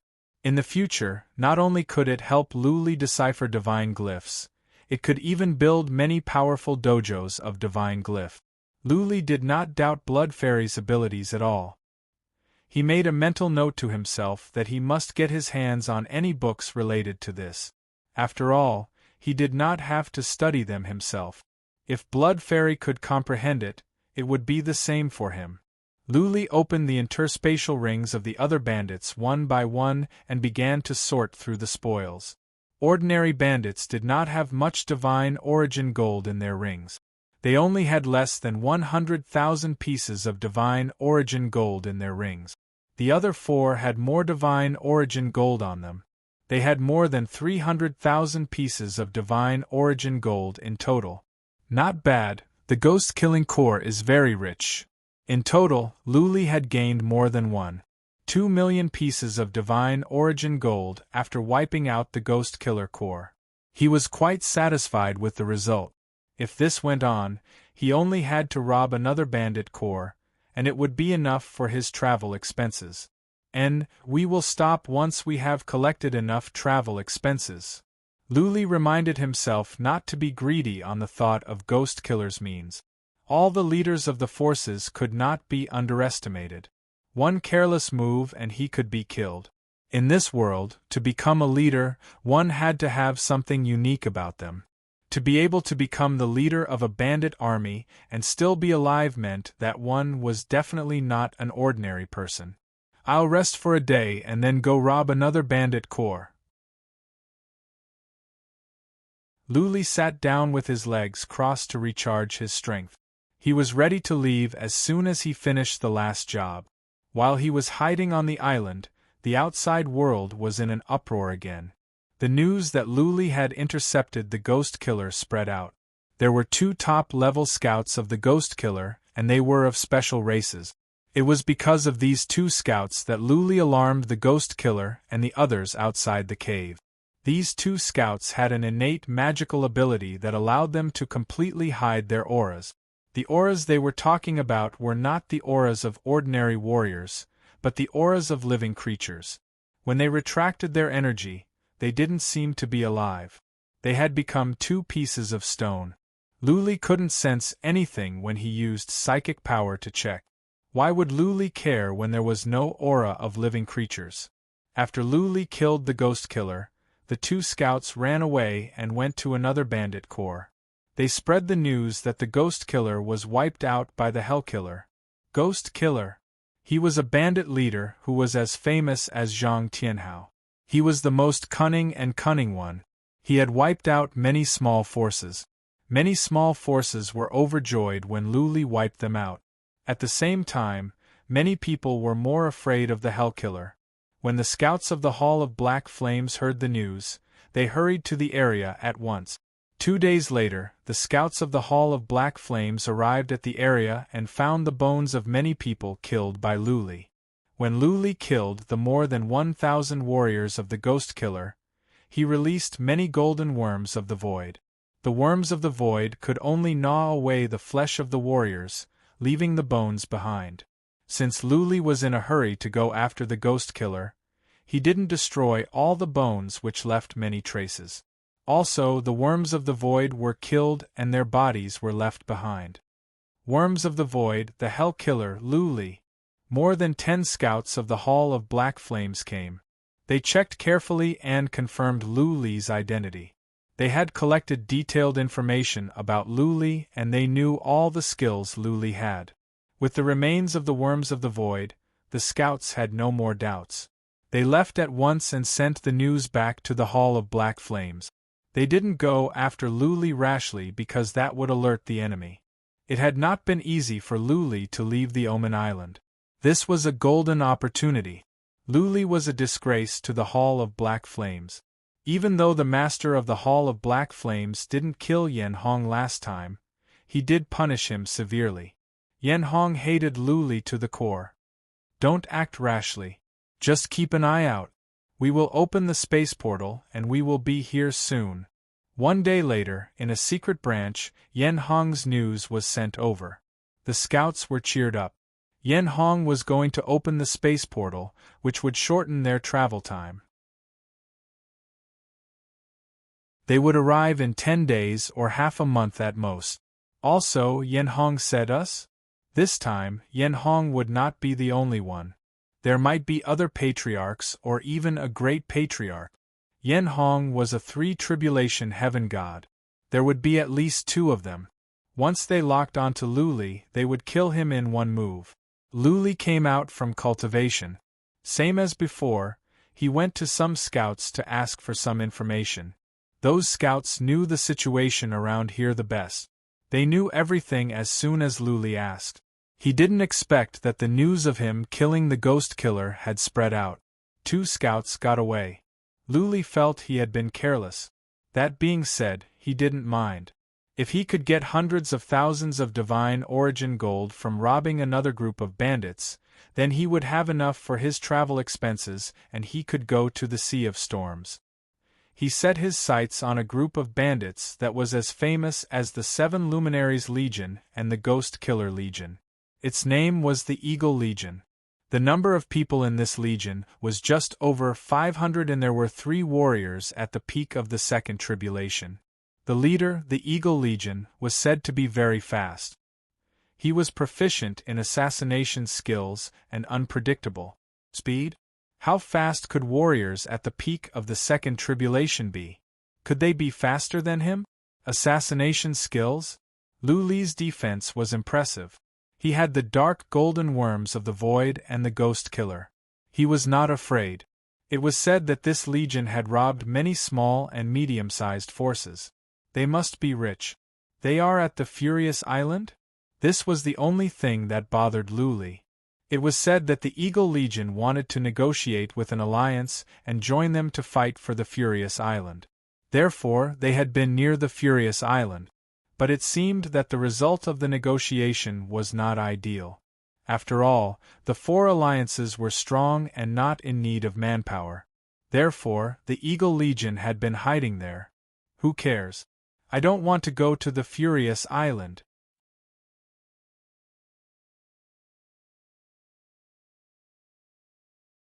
Chapter 1942. Luli snuck under the cover of darkness. In 2 nights, he arrived at the Furious Island. He did not go to the Furious Island. Millions of warriors and powerful warriors were gathered there. There must be scouts everywhere. He would be targeted. According to the scouts, the Heaven Eagle army was not at the Furious Island. They were hiding on a small island nearby, waiting for the war to end before going to negotiate with an alliance. Since the Heaven Eagle army was proficient in assassination, everyone in the Heaven Eagle army knew some skills. If the Heaven Eagle army could join an alliance that had the upper hand, the Heaven Eagle army's abilities would be enhanced. It was a pity that the price offered by the 4 alliances was not enough to satisfy the Heaven Eagle army. Therefore, the Heaven Eagle army wanted to wait, to stall the 4 alliances and wait for the right time. When Luli arrived, he rested for 4 hours to restore his abilities to the peak before he went out to gather information. Very quickly, he found a few scouts. After interrogating them one by one, he obtained some inaccurate information. The Heavenly Eagle Legion was skilled in assassination, so their movements were very strange. Normal scouts would not be able to find their stronghold. Luli only got a vague information. It was said that to the north of the Furious Island, scouts of the Heaven Eagle army were seen. The base of the Heaven Eagle army might be there. There were tens of thousands of islands near the Furious Island. To the north alone, there were more than 10,000. Almost all the islands were occupied by small and medium-sized forces.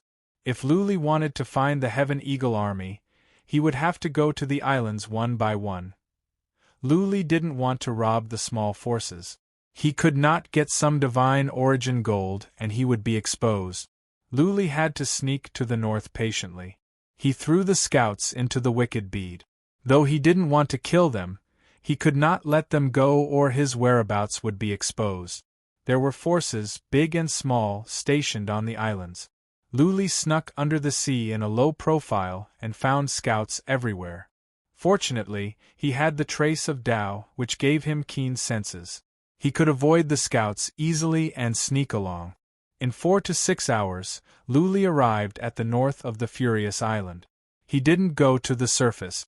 Instead, he began to catch scouts. Scouts were weak. Luli would usually rush over, grab them by the neck and force them into the wicked bead. He caught some scouts and interrogated them. Still, he could not tell where the base of the Heaven Eagle army was. He was sure that it must be at the north of the Furious Island. Luli chose the stupidest method, drawing a map. He asked the scouts to draw out all the islands in the north and mark them one by one. Which faction was stationed on this island? That island was occupied by some family. He was prepared to carry out a thorough search. Otherwise, if he searched through tens of thousands of islands, the Heavenly Eagle Legion would most likely find out before he could even find them. They would have long since fled or dug a trap to kill him. Luli wandered around. He captured over 30 scouts and put them into the wicked bead. He asked each scout to draw a map and mark the known islands occupied by which faction. If anyone dared to draw anything, they would be killed without mercy. Scouts were sensitive to intelligence. When Luli caught them, they knew it was the hellish killer. When Luli asked about the Heavenly Eagle Legion, they were relieved. Now that Luli was targeting the Heavenly Eagle Legion, they had nothing to do with it. The group of scouts drew for more than 4 hours and drew out all the information they knew. These scouts were all afraid of death. All the islands were more or less the same, and the islands were all occupied by the same faction. It took Luli more than 14 hours to draw a map himself. He had excluded many islands. Then, he began the second round of comparison and elimination. After another day, Luli had eliminated nearly 10,000 islands, leaving only over 1,000 islands to be eliminated. Luli was still not satisfied even though he had narrowed down his target. He went out again. This time, he spent 4 to 6 hours and captured dozens of scouts. He asked them to draw more maps and he would eliminate more islands after he got a new one. 2 days later, Luli narrowed his target to over 100 islands. He did not know which force occupied those islands. Some of the islands had rune dojos, but no scouts dared to go in. Some of the islands were guarded by powerful warriors. As soon as the scouts approached, they would be noticed. There were also some islands with formations of confusion. The scouts could not get close. Let's find them. It was easier to search for over 100 islands. 10,000 islands would not be enough. Luli began to search one by one according to the map. There were 4 islands nearby. Luli started from these 4 islands. He went to the bottom of the sea. Using the trace of Tao, he could avoid the scouts. When he got close to the islands, he didn't go up. Instead, he circled around the islands. Usually, there would be scouts lurking under the island. He could capture one of them, and he would know who was living on the island.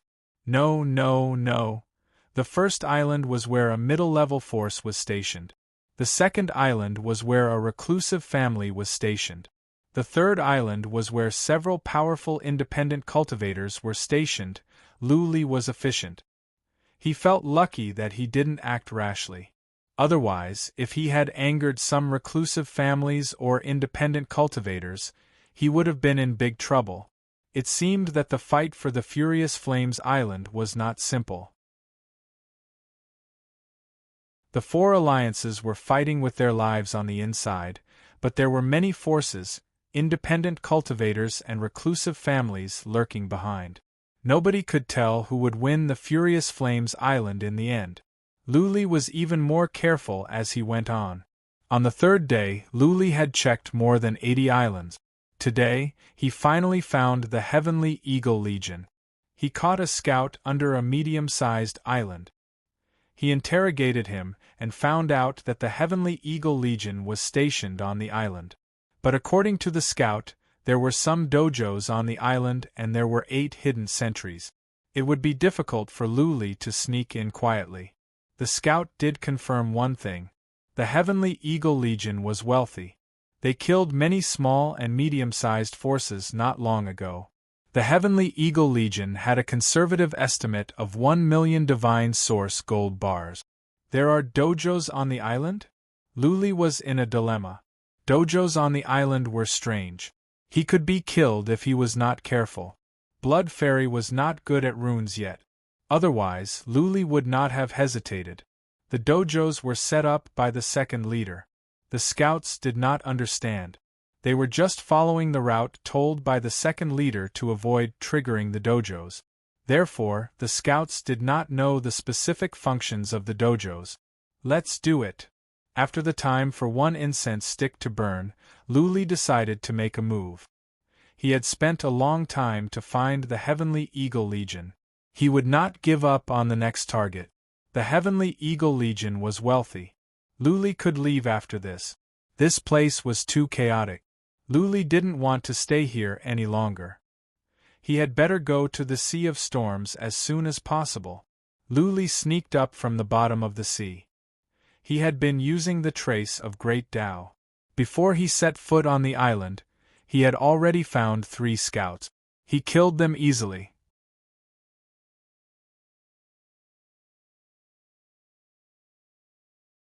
Chapter 1943. Sneaking to the island, Luli followed the path pointed out by the scout. Along the way, he had killed 11 scouts with the help of the dark golden worms of the void. The Heavenly Eagle Legion was indeed a very strict army. They were well trained and their scouts were very well hidden. If it were not for the fact that Luli had the mark of Tao, he would not have noticed the scouts. Without the dark golden worms of the void, he would not have been able to kill them instantly. Luli moved on for more than 15 miles. He was now in the middle of the island. He was more careful because there was a dojo up ahead. Another 3 miles later, Luli saw a forest. He sensed the presence of divine glyph. Needless to say, there was a dojo up ahead. Blood Fairy. Luli did not dare to act rashly. He said to Blood Fairy, "There is a dojo up ahead. Go and have a look. Don't move." Blood Fairy pierced into the ground from under Luli's body and sneaked into the forest. After a moment, she replied, "There is a dojo, but it is not strong. It is a trapping formation. Master, do you want to crack it?" Trapping formation? Luli thought about it. He asked, "Are you sure you can crack it?" "Yes." Blood Fairy's answer cheered Luli up. He decided not to tell Blood Fairy to crack the formation. Instead, he walked forward. At the edge of the forest, Luli noticed that many trees in the forest had divine glyph. The divine glyphs formed a dojo that could generate strange moves and skills. Luli walked in after a while. At first, nothing happened. Hundreds of feet later, all the divine glyphs glowed. Then, a surge of strange force spread out. Luli felt he was suppressed and could not move. Buzzing, Luli changed his mask. He looked like an average young man. He pretended to be panicking and waited quietly. At the same time, he began to release worms of the void secretly. Many worms of the void were hiding underground. The worms of the void did not have strong energy. Without careful observation, one could not notice them. Whoosh, whoosh, whoosh, from all directions came many noises. Luli could sense at least more than 100 people were coming his way. 2 of the auras were very powerful. Someone snorted. "Reckless. How dare you sneak in? You are just a heaven god? Are the people in the scout hall useless?" Groups of people walked over from all directions, but they all stood on the outskirts of the forest. They all wore black battle armor, and many of them looked surprised. Luli didn't let his mask turn into a ghost, and he seemed to be in a panic. Therefore, many people thought he was just a scout. Furthermore, they had several layers of scouts and sentries on the periphery. How could this person infiltrate here so easily? They couldn't help but feel bewildered. Only a portion of them have come. The leader of the Heavenly Eagle Legion shouldn't be here. Luli said to himself that it was a pity. He didn't hesitate to expose himself to lure the snake out of its hole, but he didn't expect that he couldn't lure their leader out. He waited for a moment to make sure no one was coming. Then, he ordered Blood Fairy, break the formation. Buzz, the divine patterns on the tree began to wander. The force field over Luli disappeared. Luli pretended to be happy and ran towards one direction like a beast. A tall, black-haired man revealed a bewildered expression as he shouted, "Take him down!" Whoosh, whoosh, whoosh, dozens of people immediately swarmed over. These people's footsteps were very strange and erratic, like shadows walking in the dark. They had daggers, spears, and arrows in their hands. All of them were weapons suitable for assassins. They were fast. Soon, they caught up with Luli, who had slowed down on purpose. They didn't use any strange skills. Instead, their weapons glowed as they stabbed at Luli. Buzzing! Suddenly, from underground came out rays of golden light. Following that, many golden worms of the void swarmed out and enveloped dozens of warriors. Ah! Out of instinct, many people stepped back at once. However, it was too late. Tens of thousands of worms of the void swarmed into their bodies. The dozens of assassins were not at a high realm and their physical defense was weak. They all fell to the ground and rolled around. Some of them had half of their bodies bitten off. What is going on? Those worms are horrifying. The warriors in the distance were taken aback. The two warriors at the peak of the second tribulation stared at Luli. They looked at each other and then moved. They approached Luli like two bolts of lightning. Luli didn't run away. It was pointless to keep up the act. It was good enough that he could trap and kill dozens of warriors. Now that two powerful warriors were involved, Luli must go all out. Swish! He took out his 7-star saber and hacked at one of them. A ray of sword light came out, shattering the woods around him. The ray of sword light landed on one warrior and smashed him away. At the same time, the dark golden worms Luli hid underground moved. Hundreds of them swarmed into the warrior's body. The other warrior at the peak of the second tribulation was dashing toward Luli. However, he came to his senses and shouted, "You are the Hell Killer? If you are right, you will be rewarded." Luli's face glowed as he turned into a ghost mask. He swung his saber backward and hacked at the warrior. That person originally wanted to run, but he was suppressed. Countless dark golden void worms surged over, entering his body. Boom! His body was blasted away and his soul was frozen. The dark golden worms were gnawing at him. His internal organs were gone. The warrior rolled around on the ground in pain. He couldn't run away even if he wanted to. If the worms were not stopped, his body would be eaten up soon. The Hell Killer? He is the Hell Killer? Run, run. Go and report to the chief. The warriors nearby were frightened. Luli was so famous. He had wiped out 2 bandit legions twice. How could they fight back? Whoosh! How fast was Luli?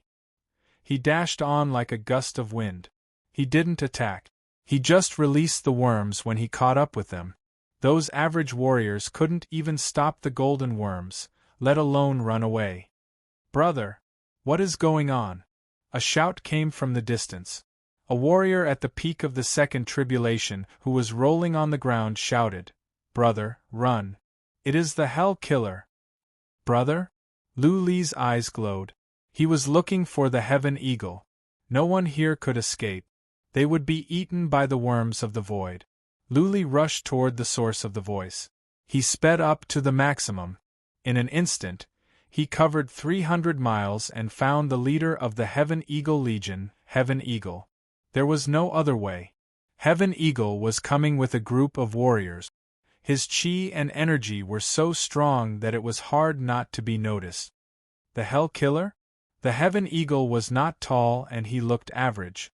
He would not stand out in a crowd. That being said, his chi and energy were strong, even stronger than the Slayer. In his eyes was a glint of coldness. He stared at Luli and said, "We have no quarrel. Why are you attacking the Heaven Eagle Legion?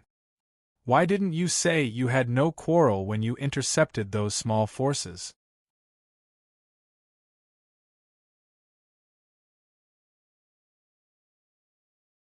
Chapter 1944.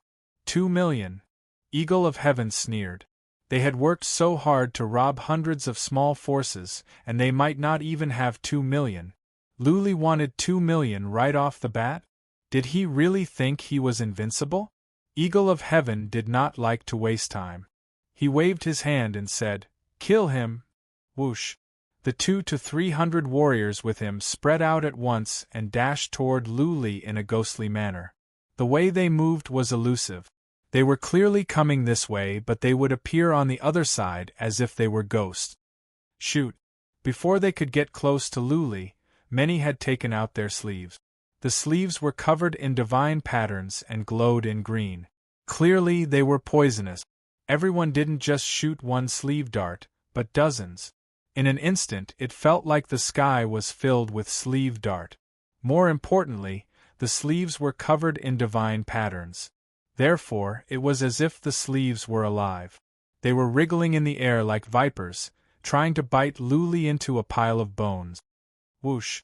Luli stepped up. Space twisted and time sped up. He dashed up and all the sleeves missed their target. Shoot! One of them roared and shot his sleeve arrows into the sky. The sky was filled with small green arrows. But Luli was too fast. The unfettered steps was the skill that made the master of the palace of universal beings famous.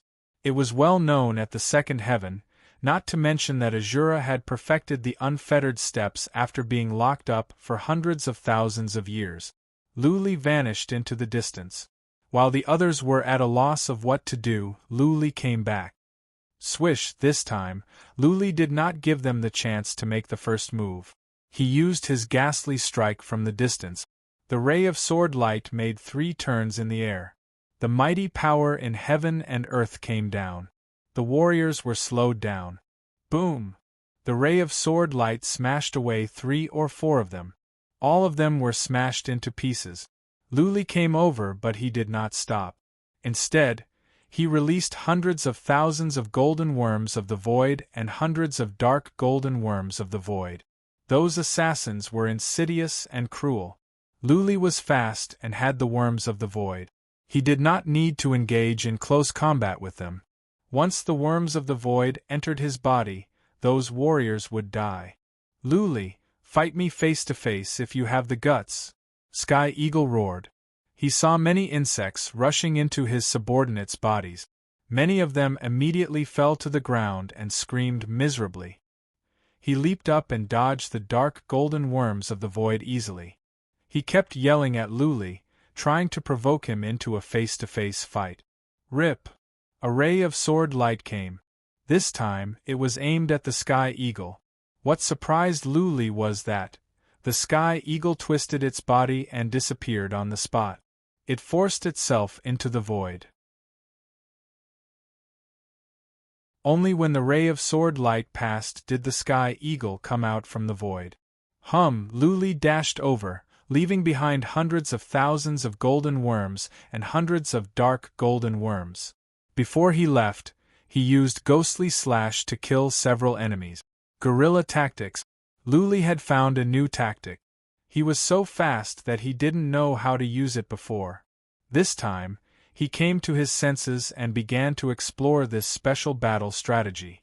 At the same time, he was exploring the roaming step. He was only using the speed of the roaming step. He was not familiar with the agility of the roaming step. Time and time again, Luli would release some worms and kill 1 or 2 people every time. Sky Eagle tried to attack him several times. But Luli had the trace of Tao and his senses were incredible.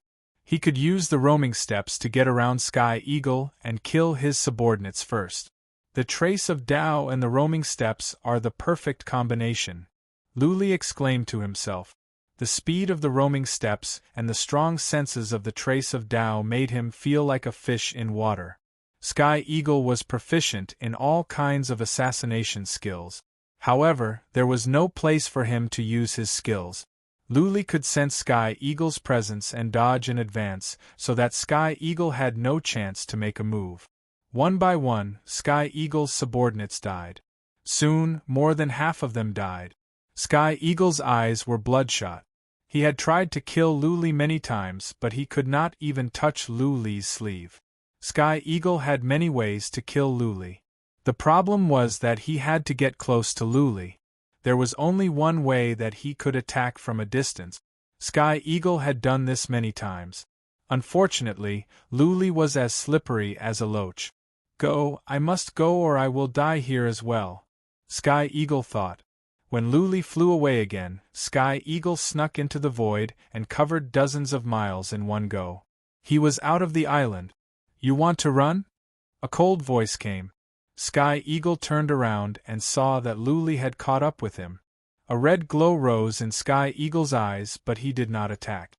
Instead, flames rose up around him, and he dashed into the distance in a blur. Burning his essence blood? Luli sneered. Sky Eagle was willing to burn his essence blood to increase his speed. Even so, Sky Eagle could not be as fast as Luli. Luli stomped in the void. Space twisted and time sped up.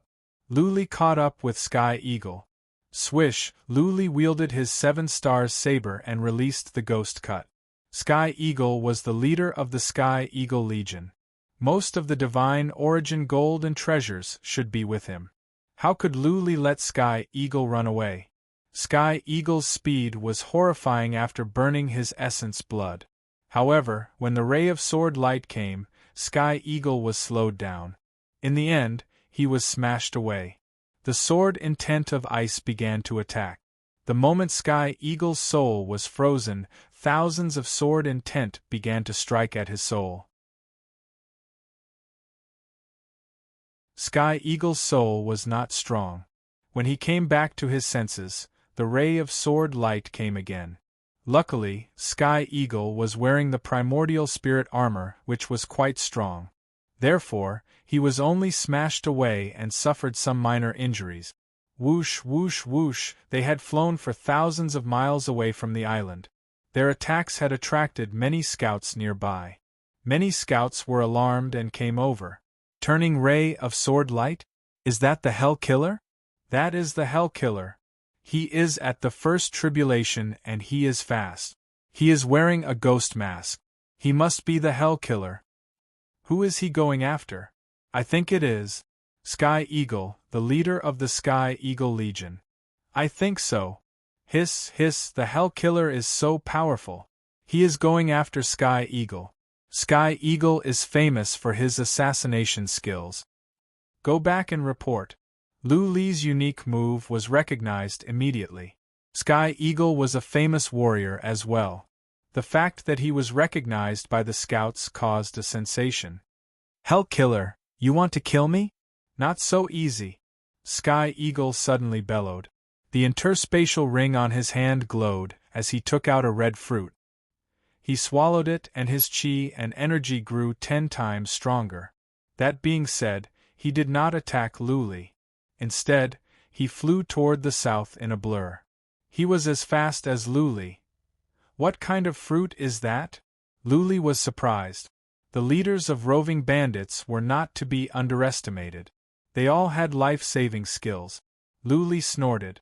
He sped up to the top of his speed and went after Sky Eagle.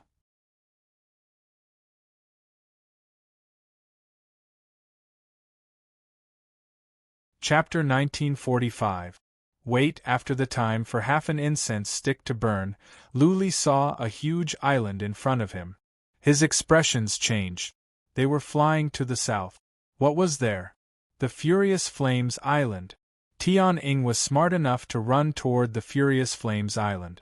There were 4 alliances and millions of warriors here. It was a mixed bag of good and bad. If Tian-Ing went to the Furious Flames Island, it would be difficult for Luli to catch him. Ha ha ha ha. Tian-Ing looked back at Luli and said with a laugh, Hell Killer, keep going. If you dare to go to the Furious Flames Island, I will make sure you die without a burial place. Poof, as soon as Tian-Ing finished his words, his face turned pale. He spat out some blood uncontrollably. Inevitably, he slowed down. Should I go after him? Luli thought for a while, feeling uncertain. There were millions of warriors from the 4 alliances at the Furious Flames Island. More importantly, there were heaven gods of 3 trials. It was said that Tian-Ing was in contact with the 4 alliances. What if there were heaven gods of 3 trials helping him? Was Tian-Ing spitting out blood because of the rebound effect? Or was he trying to lure Luli into the Furious Flames Island and then asking powerful warriors to kill him? There were too many uncertainties, which made Luli hesitate. In a split second, he made up his mind. He sped up and went after Tian.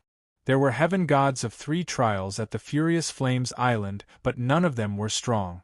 If Luli was afraid of regular heaven gods of 3 trials, how could he survive in the Sea of Storms? Luli dashed forward and shortened the distance between him and Tian. They dashed into the Furious Flames Island like 2 blasts of light. As soon as they entered the island, they felt psychic power. There were scouts on the periphery.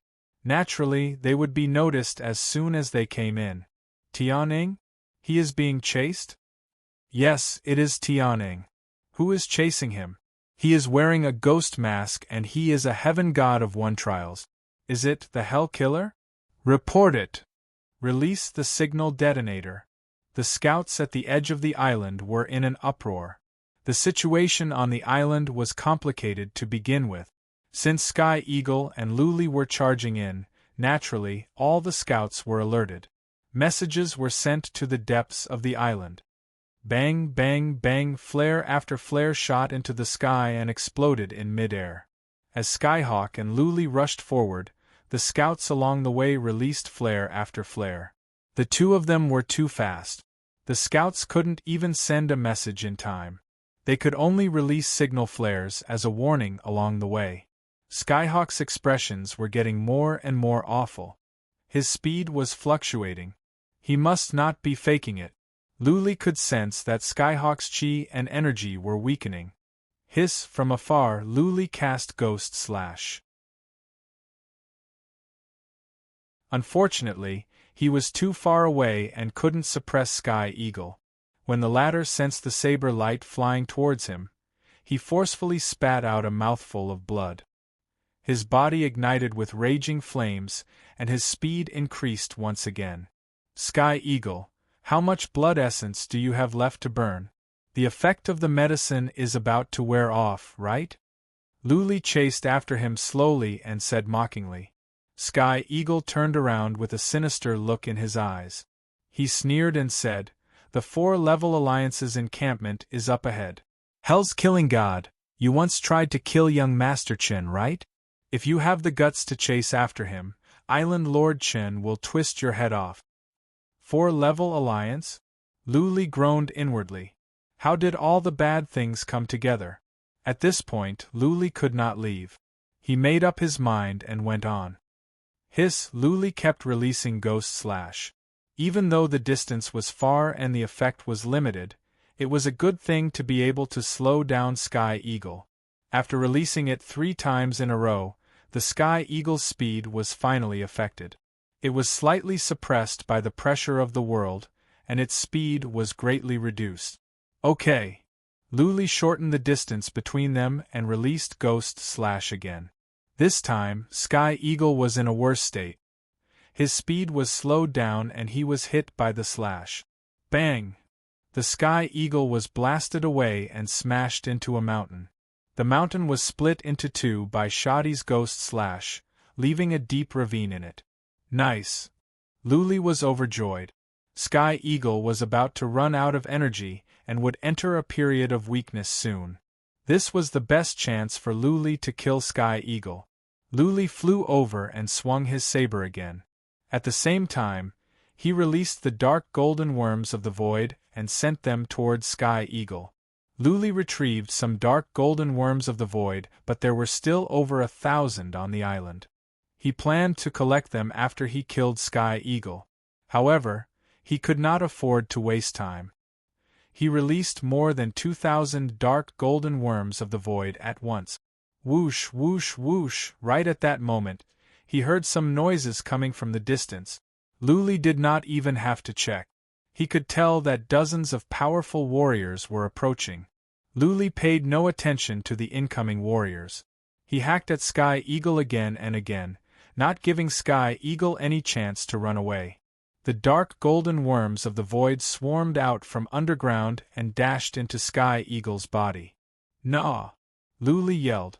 The dozens of warriors were getting closer. Even though he did not know if they would make a move, Luli did not want any accidents to happen. He must kill Sky Eagle first. Island owner Chen, help me. I am willing to join the Four-Flat Island. Skyhawk sensed a martial artist flying over from afar.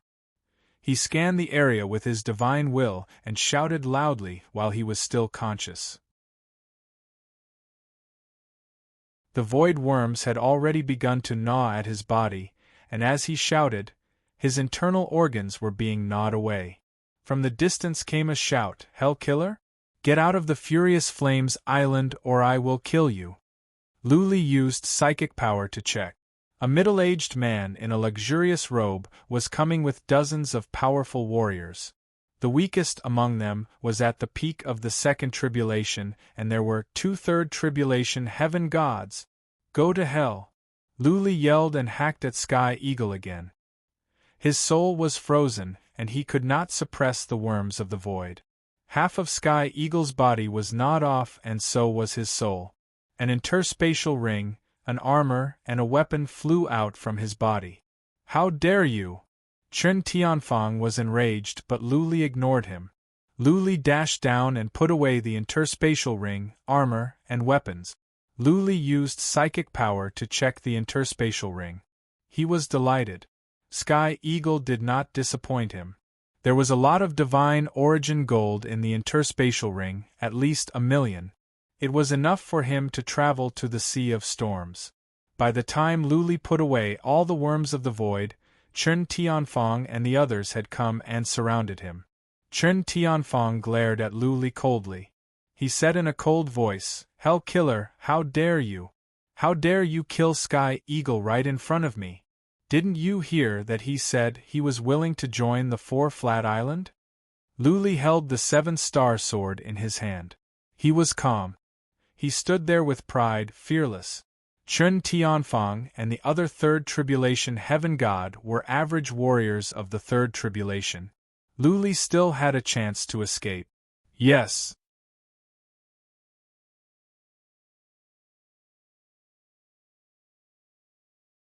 Chapter 1946. Luli said what Chen Tianfang was thinking. The reason why Chen Tianfang didn't attack at once was because he had considered this. Chen Tianfang had been paying attention to Luli. He didn't care about Luli's abilities.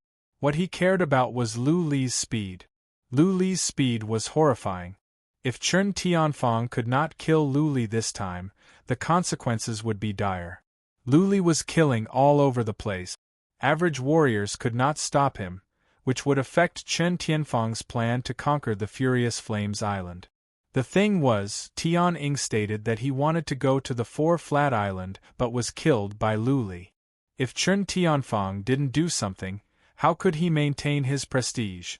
How could he lead the Four-Flat Alliance? It would be difficult to lead the team when all the subordinates were against him. Hellish killer.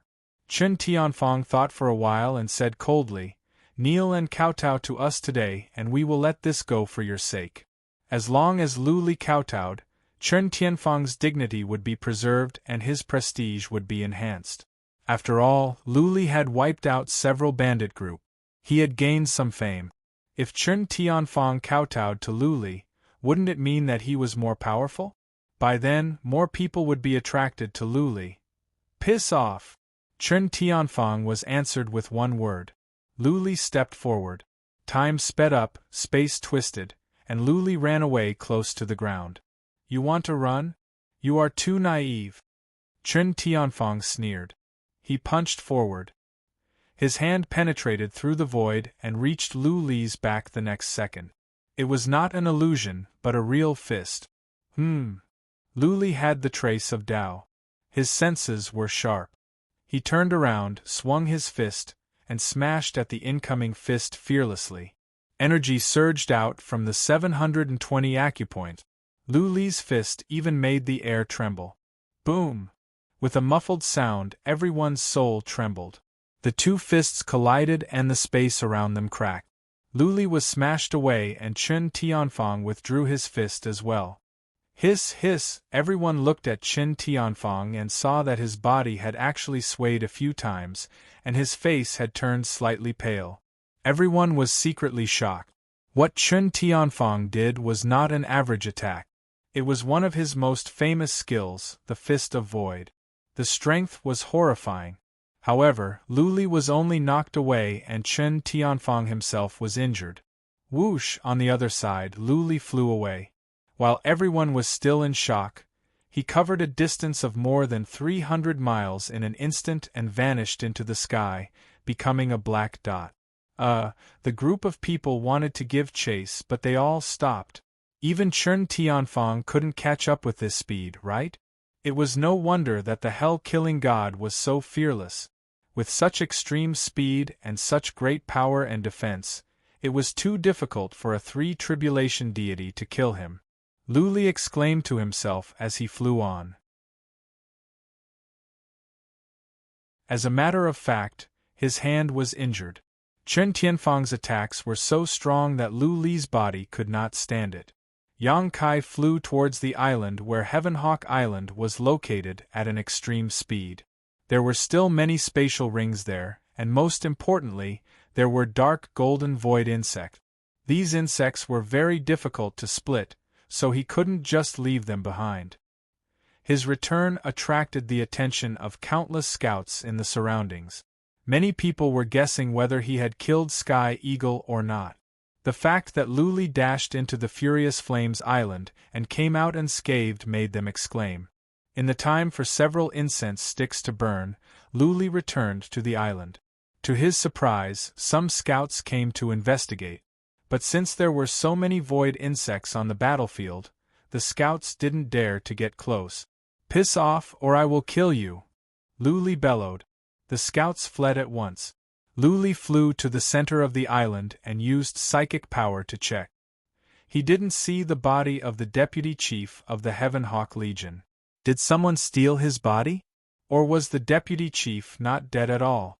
Lu Li rushed over and put away all the interspatial rings and the void insect. He used psychic power to check the surroundings for the whereabouts of the deputy chief. He walked around the island and made sure that nobody was around. Then, he left.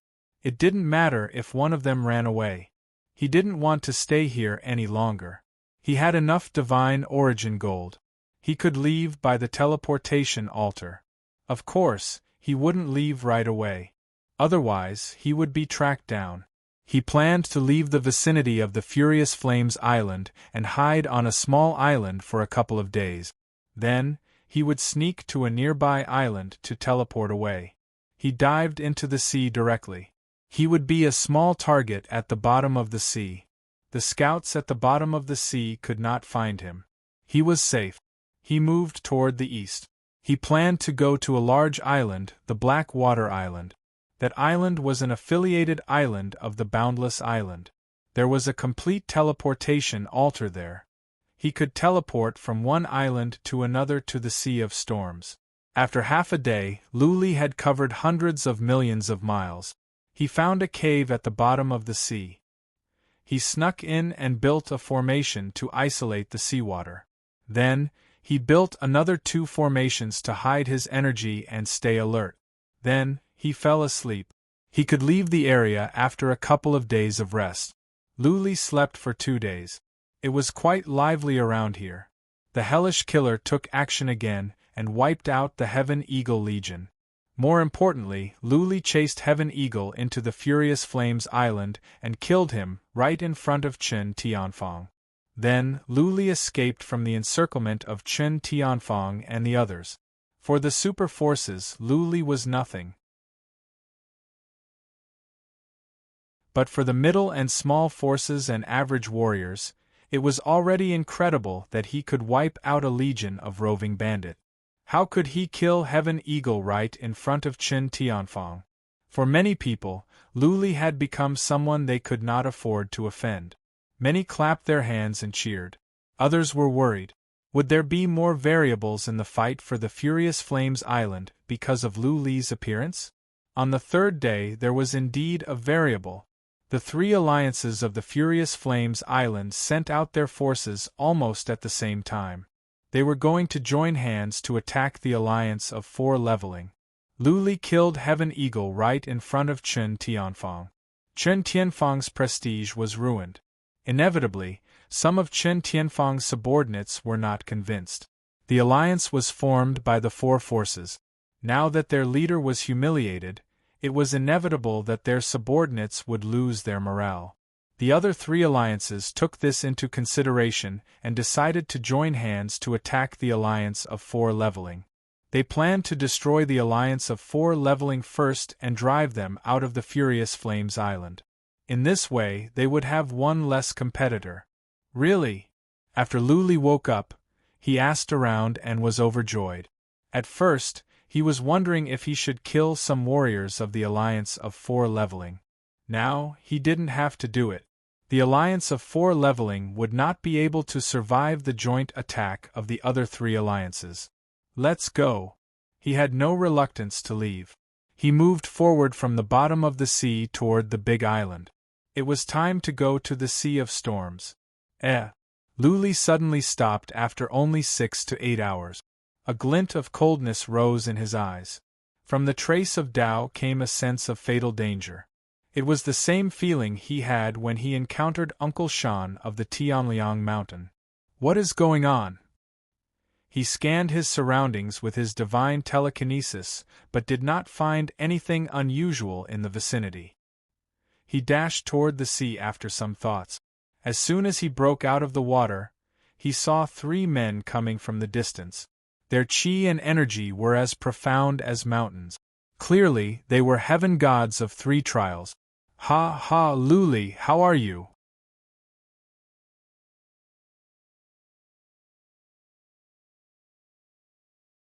Chapter 1947. Yen Hong came quickly. He was overjoyed to learn that Luli had come out from the Omen Island. As long as Luli was alive, there would be a stain on the Hall of Black Flame. For Yen Hong, it would be a lifelong shame. Only by killing Luli could he wash away the shame. During this time, Yen Hong had been cultivating in the Hall of Black Flame and never came out. He was afraid to look into the eyes of the Hall of Black Flame. He felt everyone was laughing at his incompetence. Luli had just flown up from the divinity. He was just a puny warrior of the first tribulation. Yen Hong had so many powerful warriors and scouts with him, but Luli had escaped into the Omen Island. As a patriarch, Yen Hong was shameful. As long as Luli was alive, Yen Hong felt every day was torture. Therefore, when Yen Hong heard the news, he went to report to the Grand Master at once. The Grand Master didn't send many people this time. Only 2 patriarchs came with him. The Grand Master didn't want to make a scene again. No matter how many average warriors came, it would be pointless. If 3 patriarchs couldn't kill Luli, then what was the point of sending others? A small number of people wouldn't cause a sensation. Even if the pursuit failed, the Hall of Black Flame wouldn't be humiliated again. Yen Hong and the other 2 opened a space portal and came here directly. Then, Yen Hong took out a piece of artifact given by the Grand Master to locate Luli and track him down. Luli was wearing a ghost mask and looked like the Grim Reaper. But Yen Hong and the others were sure that it was Luli. Also, Yen Hong was familiar with Luli's chi and energy. He recognized Luli right away.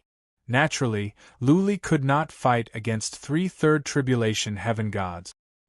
He turned around and ran into the sea without any hesitation. There were all kinds of people in the sea, and there were beasts of primordial chaos. It was easy for Luli to escape. Go after him! Yen Hong and the other 2 were filled with killing intent as they dashed into the sea. If they could not kill Luli with such a great opportunity, they would kill themselves by banging their heads against the wall. As soon, they realized that they could kill themselves by banging their heads against the wall. Luli was so fast that they lost track of him in the blink of an eye. They could only sense where Luli was going by the ripples in the water. Yen Hong's eyes turned cold, and an iron ship appeared in his hand. After the iron ship appeared, it quickly enlarged.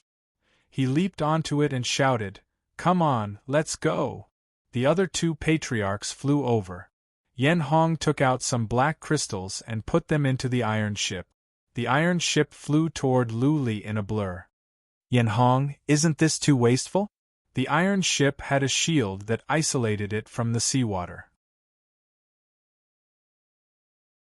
An old man watched the iron ship fly away and sighed, "If you continue to chase them like this, I'm afraid the consumption of obsidian will be terrifying." This iron ship was a secret treasure. There were many divine runes engraved on it. It was a treasure that Yen Hong had obtained from an ancient tomb. However, this metal ship required obsidian stones to be activated. A single obsidian stone was worth over 10,000 god essence metals.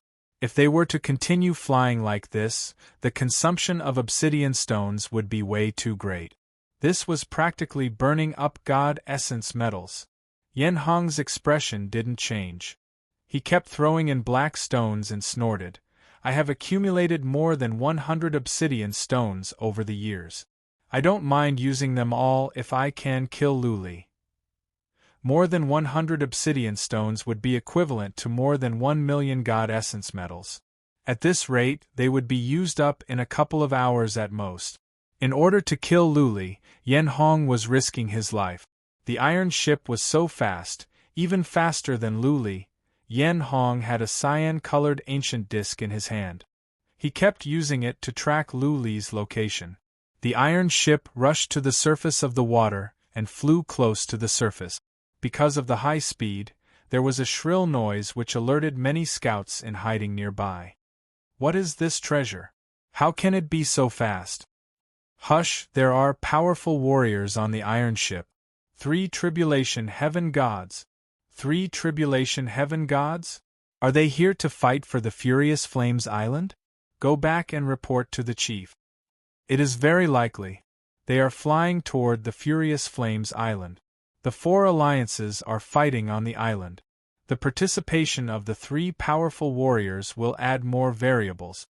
Go and report to the family master. There are mysterious warriors flying toward the Furious Flames Island." The nearby scouts were in an uproar. They all fled in all directions and sent messages back. Yen Hong and the others heard the voices of the scouts, but they didn't care. For them, the small forces nearby were just small fries. The only thing they were afraid of here was the Demon Lord. They didn't care about the other forces. Luli was running in the water. Since he was running in a straight line, the scouts under the water noticed him as well. But none of the scouts dared to stand in his way. The god of massacre was too famous. Many scouts ran away as soon as they realized it was Luli. "They are catching up?" Luli sensed the noise coming from the sea. His expressions changed. He had thought that average 3 tribulation heaven gods could not catch up with him. Now, he realized that he had underestimated the heroes in the world. There were many secret skills and strange treasures in the world. His realm was too low. Even with the happy steps, his speed was not fast enough. Of course, his happy steps had not reached the complete realm yet. Otherwise, he would be faster. Average warriors at the peak of the 3 tribulation heaven god realm might not be able to catch up with him. He suddenly changed his direction. It was easy for him to change direction when he was alone. But above him was an iron ship, which was much more difficult. As expected, the iron ship was too fast. It slid for dozens of miles before it changed direction in a hurry. As soon as he caught up, Luli changed direction again. "Patriarchs!" Yen Hong changed the direction of the iron ship. He looked at the 2 patriarchs and said, "When we get closer, please attack Luli and slow him down. We are running out of obsidian." The iron ship was Yen Hong's means of escape. He had been collecting obsidian for so many years, and he had only managed to buy such a small amount. Naturally, he didn't want to run out of obsidian. "Okay." The other 2 patriarchs nodded. They were here to kill Luli.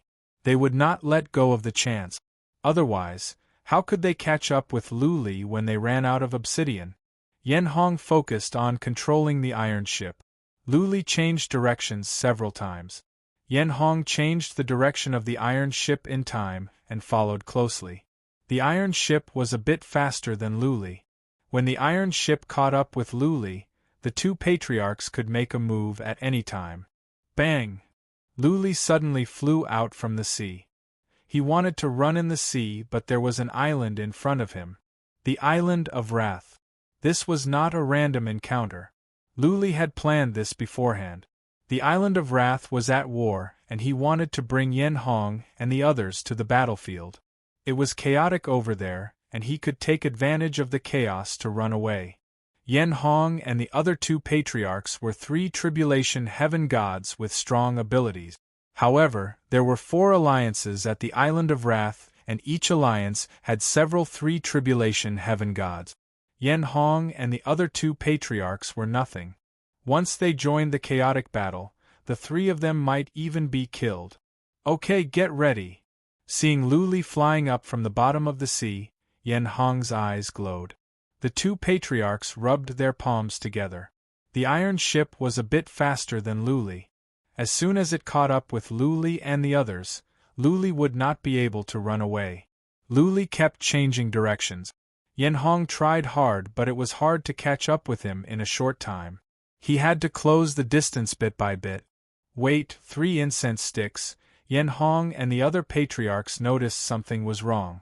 From the distance came some noises in the wild. There were glares and explosions everywhere. That place was crowded with people, and they were fighting. Luli rushed over to check with psychic power. He found that 3 armies were besieging Chen Tianfang and the others. He used Dragon Roar at once and shouted, "Island owner Chen, do not panic. I have brought 3 patriarchs of our sect here to help you."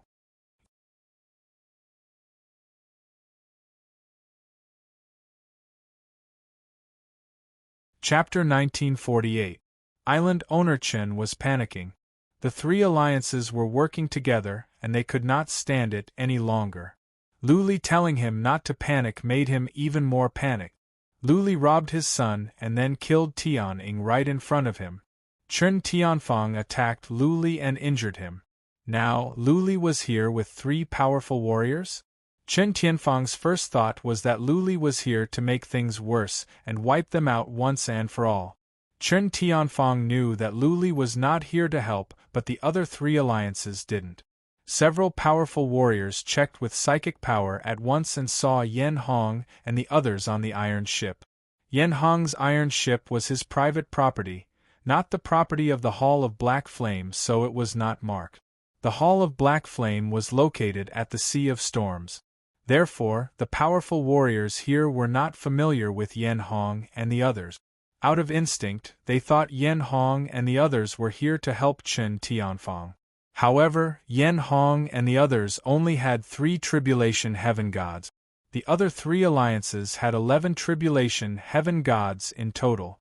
Chen Tianfang's side had 3 more, so they were not so nervous. It was just a bit more effort. There was no reason to back off now that the fight had come to this point. Yen Hong and the other 2 were experienced warriors. They recognized the situation after a few glances, and they understood Lu Li's plan to get someone else to do his dirty work. Yen Hong thought of something and shouted, "Don't listen to his nonsense. We are only here to kill this punk. We will not get involved in your fight." Yen Hong wanted to reveal his identity, but he remembered what the Grand Master told him to keep a low profile. Even if he could not kill Lu Li, he wouldn't bring shame to the Hall of Black Flame. Chen Tianfang came to a sudden realization. The hellish killer must have offended 3 powerful warriors. In order to escape, he had to come here and take advantage of the chaos. For Chen Tianfang to be able to become the leader of the alliance, he was also an extremely intelligent person. He shouted, "Brothers, these 3 people are reinforcements invited by the other side. We have no way to escape, we can only fight to the death. Kill 1 and you will break even. Kill 2 and you will win. Kill them." The leaders of the 3 alliances were stunned. The 3 weren't sent here. What did Chen Tianfang mean by shouting like this? Was he trying to confuse right and wrong? Let the 3 of them take advantage of the chaos to launch a sneak attack? 3 mysterious powerhouses rushed towards the battlefield. At first, they said that they were from Chen Tianfang's side, but the 3 of them refuted them with all their might. Chen Tianfang's tone was also not right, which made the other three alliances very wary. Xiao. Lu Li had made his way into the army.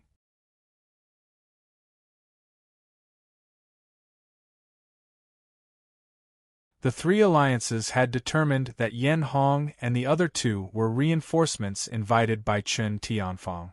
Clearly, they were putting on a show with Lu Li.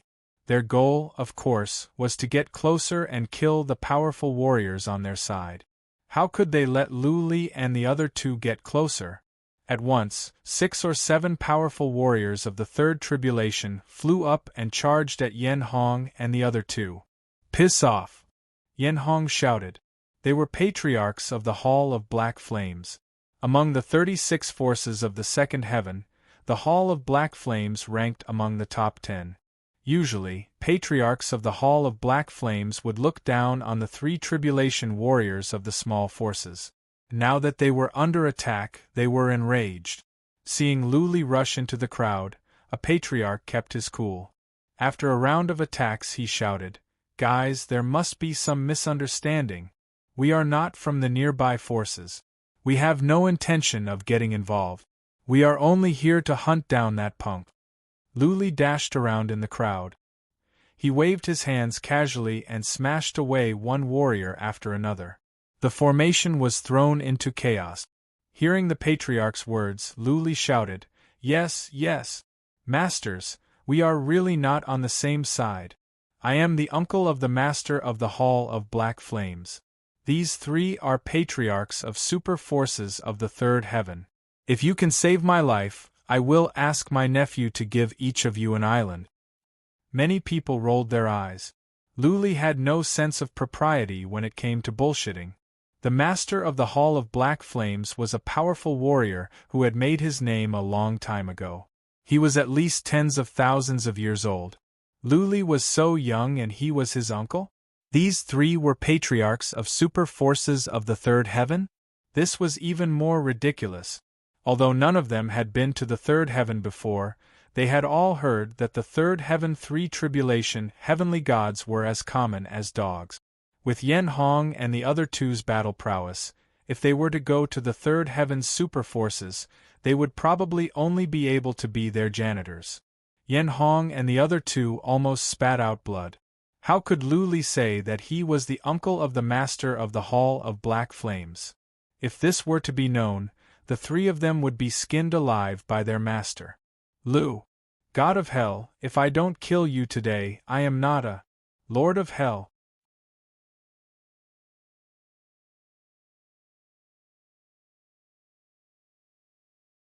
Chapter 1949.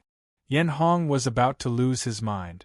Lu Li's jesting made the powerful warriors of the 3 alliances more aggressive. At first, the 3 of them wanted to get rid of the warriors of the 3 alliances to kill Lu Li. But now they could not spare any attention. Even though they were patriarchs of the Hall of Black Flames, the leaders of those middle-level forces were not weak either. They were almost as powerful as Yan Hong and Yan Hong.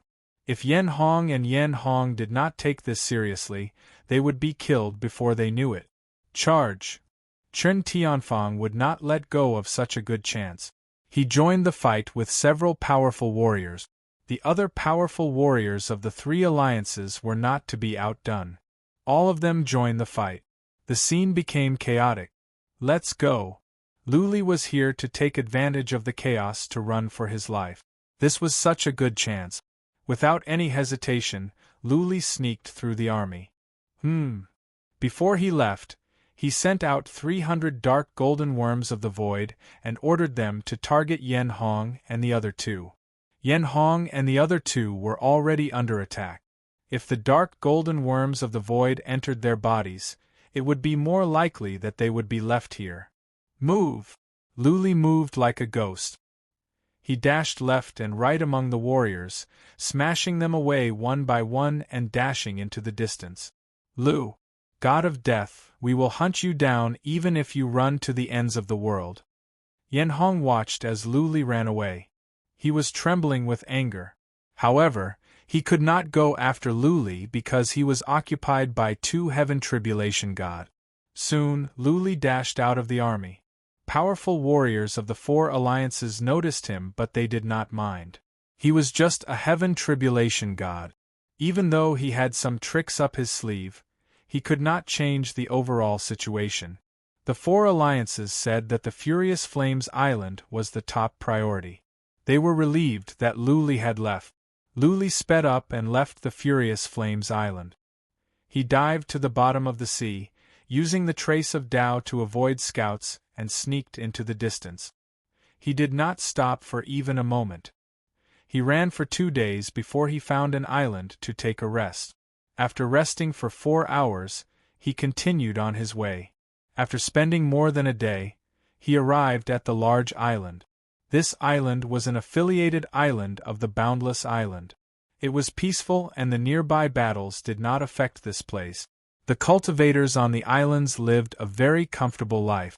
Every day, apart from cultivating, they would inquire about the nearby battles and watch groups of forces fight to the death for a few heavenly islands. Luli changed his bronze mask to a skin mask and disguised himself as an average-looking young man. He swaggered into the island and spent some divine origin gold to enter the largest city in the island. He wasn't in a hurry to teleport away. He sat in a tea house for 2 hours and obtained some information. The news from Raging Flame Island came back. Although Yen Hong and the other two went in to mess up the situation, the 4-level alliance was defeated in the end. Chen Tianfang was seriously injured and everyone had to retreat. Yen Hong and the other two did not die. As elders of great powers, they had many tricks up their sleeves. The 3 of them worked together to escape. However, all 3 of them were injured. At this moment, no one knew where they had escaped to. They were probably recuperating from their injuries. What a pity, Luli sighed. He dared not to stay any longer. Yen Hong and the other 2 could track his location. He must leave immediately and go to the storm area. He walked to a castle in the middle of the city. He handed over the divine origin gold and stepped into the teleportation altar. He was teleported to the Boundless Island. Then, without stopping, he teleported from Boundless Island to the nearby Star Dream Island, and then from Star Dream Island to Puji Island in the north. Along the way, as long as there was divine origin gold, the islands wouldn't care who you were unless you were wanted by their islands. They wouldn't care even if you were a demon. The fees for the teleportation altar were high. This was one of the ways for the islands to earn divine origin.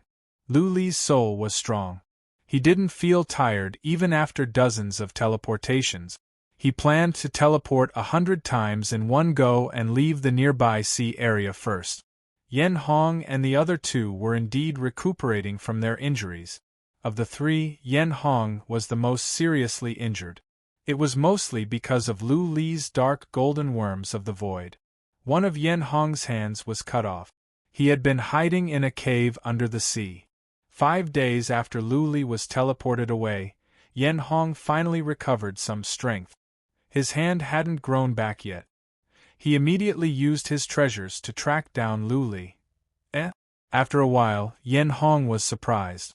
The other 2 patriarchs opened their eyes. One of them asked, "Yen Hong, what is it?" "Lu Li is not in this area." Yen Hong's eyes flickered as he said, "Grand Master's treasures can detect an area with a radius of hundreds of millions of miles. Lu Li is no longer in this area." "That's not right." The white-haired patriarch shook his head and said, "Even if Lu Li went back to the Omen Island, he should be able to find out." "He didn't go back to the Omen Island." Yen Hong looked to the north and said with confusion, "The treasures show that he went to the north and he is very far away. He must have taken the teleportation altar. What is he doing in the north?" "To the north is the stormy sea area. Is he going to our Black Flame Island to get revenge?" The 2 patriarchs looked at each other, speechless. They thought Lu Li had fled for fear of being chased by them. They didn't expect that Lu Li would teleport to the stormy sea area instead. What was he trying to do? "Well, I think so. Yen Hong checked for a few more times, put away the treasures and said, "Recently, he has turned into a hellish killer and destroyed 3 groups of roving bandits.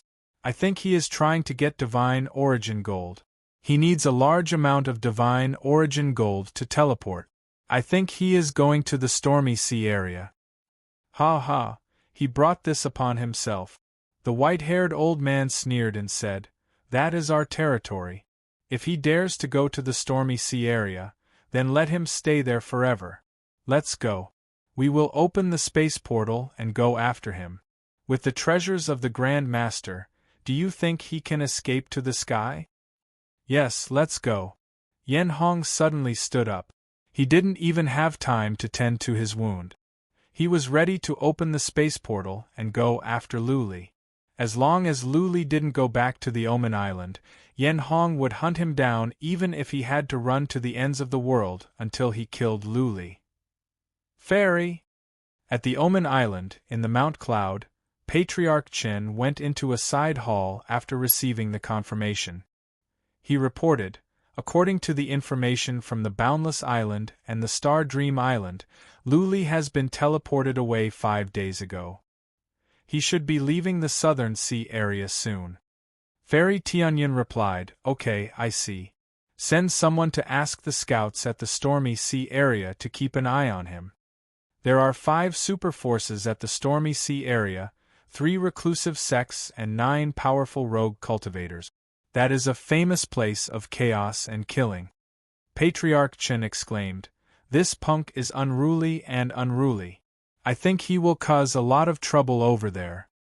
To become a powerful warrior, one must go against nature.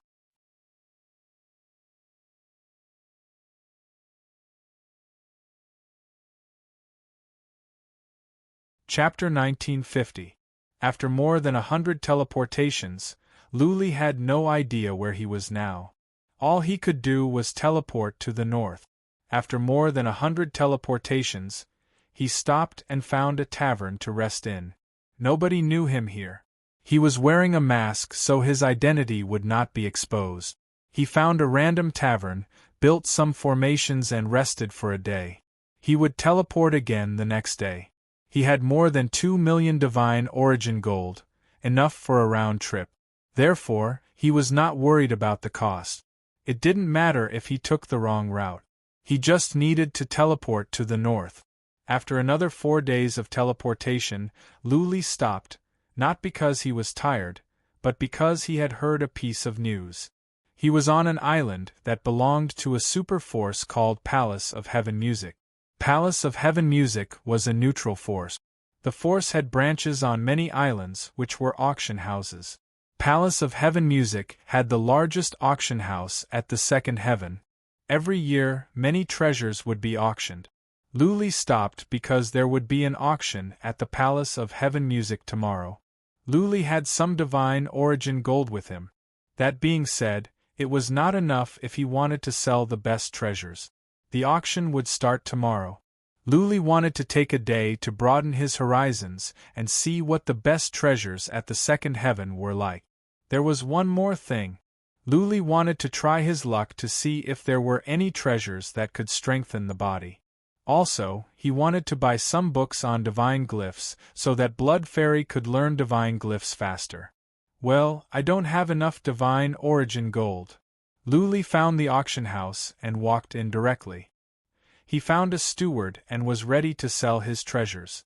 He had killed many people recently and acquired many interspatial rings containing many materials and treasures. Some of them were of no use to him. He might as well sell them. The auction house could buy treasures as well, but the price would be lower than in the auction. Luli didn't mind. He had a large amount of treasures. It was only right for the auction house to make some money. "Young master, you can take out your treasures. I will evaluate them for you. If you think they are good, we will make a deal." The steward was a kind-looking middle-aged man. Even though Luli was not strong, he was polite to Luli. Luli took a look at the side chamber and shook his head. "Let's go to a bigger place. Also, get more people here. I have many things to sell." All right." The steward paused for a second. Then, he showed Luli to a hall nearby. He also sent someone to invite some appraisers. Now that everyone was here, Luli took out the interspatial rings and poured out all the treasures. Whoosh, piles of divine materials, weapons, divine arts, battle armors, and other strange things flew out, quickly forming a small mountain. Luli kept taking out rings and pouring out treasures. In the time for dozens of breaths, the entire hall was filled with treasures. Once again, the steward was taken aback. He had a whole new level of respect for Luli. Even though many of the materials and treasures were of low levels, there were some rare items.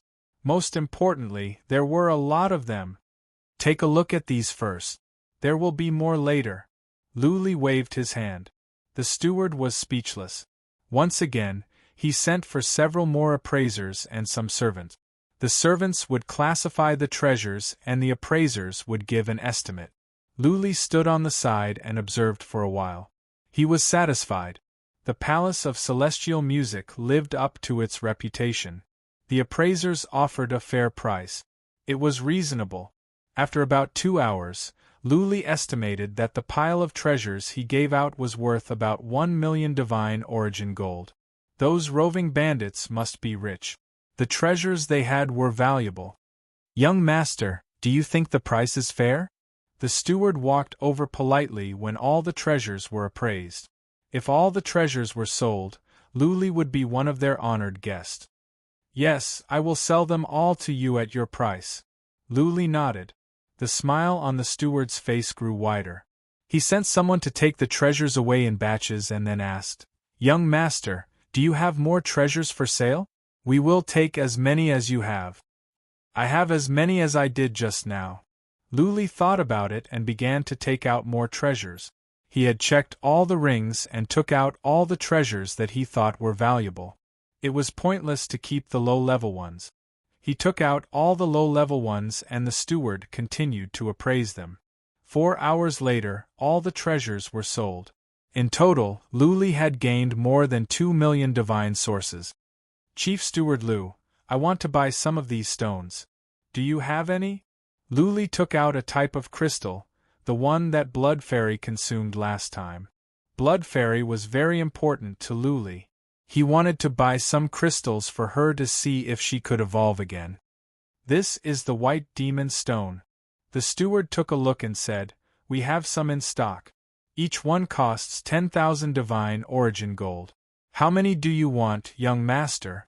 Well, you are our honored guest. I will give you a 20% discount. 10,000 for one? Luli curled his lips. Even with a 20% discount, it would still be 8,000. The crystals that Blood Fairy consumed were too expensive.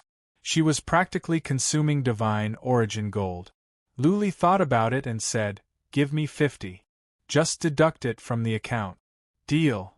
1 purchase and 1 sale. This was 2 transactions. It was rare to meet a wealthy customer. The steward was excited. He asked again, Young master, what else do you need? I will sell them to you at the lowest price. Do you have books on divine glyphs? Luli asked. He needed books on basic divine glyphs to help Blood Fairy study. Yes, there are many. The steward answered. I think we have hundreds of thousands of books on basic divine glyphs and over 10,000 on advanced ones. The basic ones are cheap. 100 divine origin gold for 1 book and 10,000 for the advanced ones. Luli did not need the advanced ones. Blood Fairy could study divine glyphs directly. All he needed was the systematic basic knowledge. He thought about it and said, Please pick 100 books on basic divine glyphs for me. I want an overview of all aspects. Sure. The steward knew how to conduct himself. He waved his hand and said, I will give you 100 books. Young master, let's be friends. You are too kind, Chief Steward Lu. You are my friend. Luli nodded. This Chief Steward Lu knew how to conduct himself. Luli thought of something and asked, Do you have any treasures for body refinement? I want the advanced ones. I don't need to mention the average ones. Really? The steward was excited. It seemed that he could make a big deal today. He took out a booklet from his interspatial ring and browsed through it. A moment later, he said, "We have 13 kinds of advanced body refinement treasures in our storage. You can take a look yourself. All of them have a price tag." Luli was interested. He browsed through the booklet at once. His eyes glowed. Heaven Luo root, a miraculous medicine. 100 of them can help a First Tribulation realm god fight against a warrior at the peak of the First Tribulation realm. Each one costs 10,000 divine origin gold. Heaven Rock blood, the blood of the ancient Heaven Rock. Luli browsed through all the treasures and shook his head in disappointment. The treasures were good but not effective enough for him. His body could stand attacks from an average Third Tribulation realm god. These elixirs were of little use to him. They could not improve his strength by much. None of them? Chief Steward Lu frowned. Luli shook his head again. Steward Lu pursed his lips and said, "Then we will have to go to the auction house. I heard that there will be a piece of elixir that can strengthen the body. But I think the price will be crazy." Auction house? Luli looked awful. Any elixir would be sold at a much higher price at the auction house. The amount of divine origin gold he had was not enough. He made up his mind and asked, "Chief Steward Lu, tell me the truth. What is the price of this elixir? If there aren't any wealthy guests competing." Steward Lu pondered for a moment and said, "According to the usual practice, it would normally be auctioned off for around 5 million divine origin gold. If a major faction participated in the auction, it might be auctioned off for more than 8 million divine origin gold. Let's do it."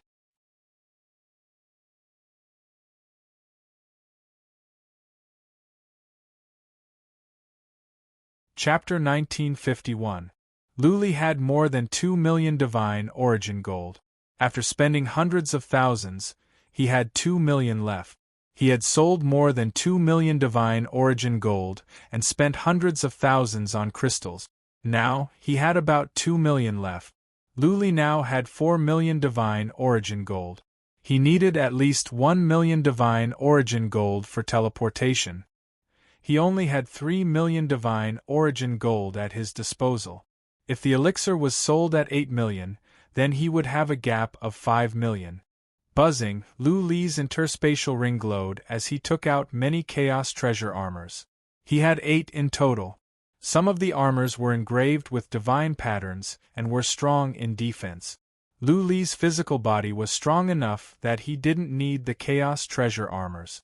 Appraise them.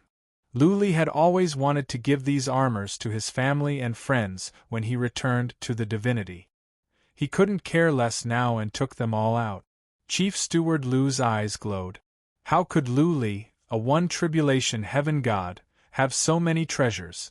Was he a young master from a super force? Usually, the auction house wouldn't ask about the identity of the guests. Chief Steward Lu didn't say anything. He asked the appraisers to appraise the armors. The price was high. All the Chaos Treasure armors were valued at 100,000 divine origin gold, and the ones with divine patterns were appraised at a higher price. The price was fair. When Luli robbed Chen Guangyang and the others, they valued the armors at 100,000 divine origin gold as well, which was the market price. The auction house didn't lower the price. Instead, they raised it a bit. The 8 Chaos Treasure armors were valued at 1,050,000 divine origin gold. Luli's divine origin gold shortage was reduced to 4 million. Luli clenched his teeth and took out more primordial spirit heaven treasures. He even took out the bow with 36 divine patterns that Zhang Tianhao had given him, as well as all the primordial spirit heaven treasures he had recently acquired. Of course, he didn't take out his 7-star saber. He was used to this saber. He didn't use the other weapons because they were useless. Now that he had improved his abilities, it would be easier for him to get such treasures. If he was killed without improving his abilities, the treasures would belong to others sooner or later. Luli was open-minded about divine origin gold and other treasures. As long as they were not of use, they were just valuables. He wouldn't bring them with him in life or death. He might as well use them all instead of keeping them. This bow, a strange light flashed in Steward Lu's eyes, and he was slightly moved. He had seen many treasures in the auction house, and there were too many divine inscriptions on this bow. It was definitely a supreme treasure. Which superpower's young master is this kid?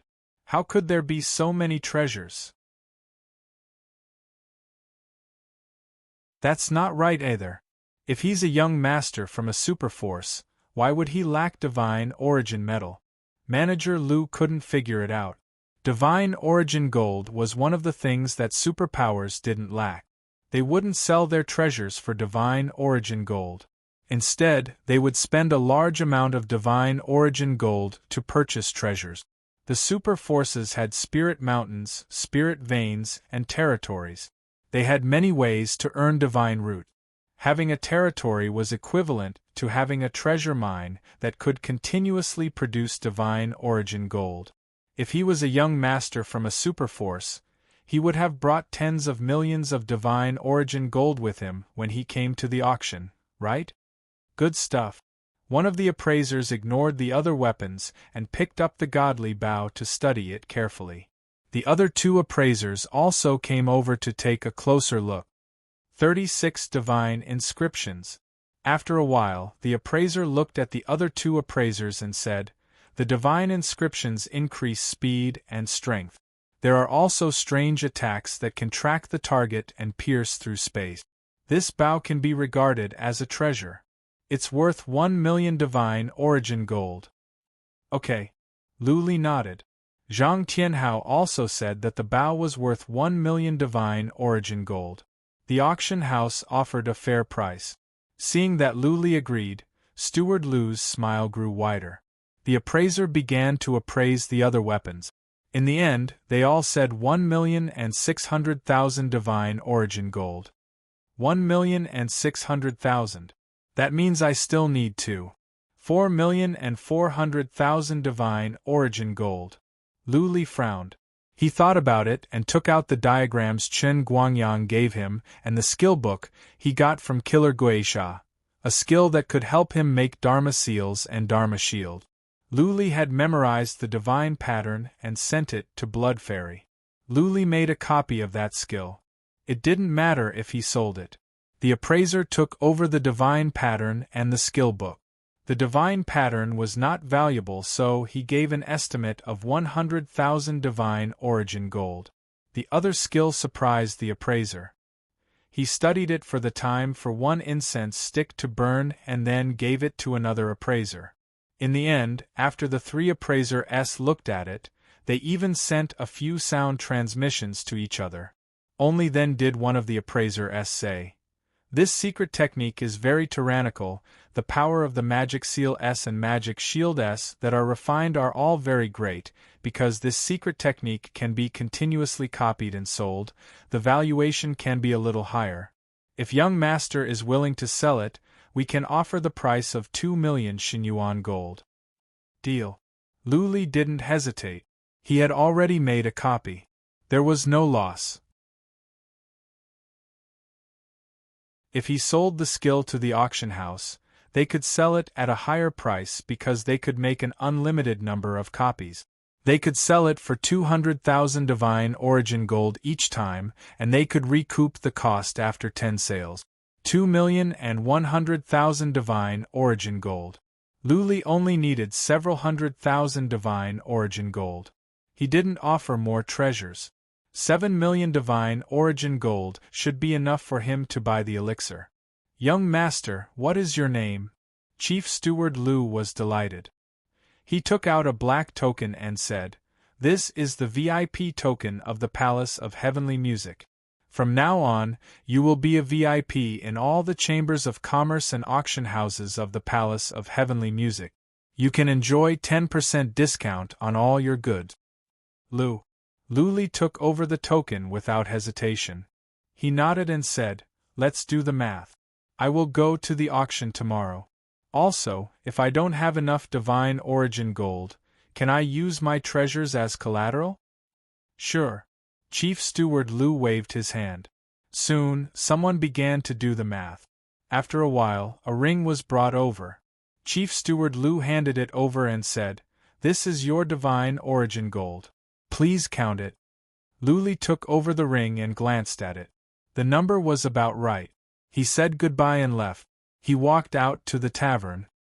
He had only taken a few steps when the sky to the west began to tremble. Then a huge black hole appeared. Luli was taken aback.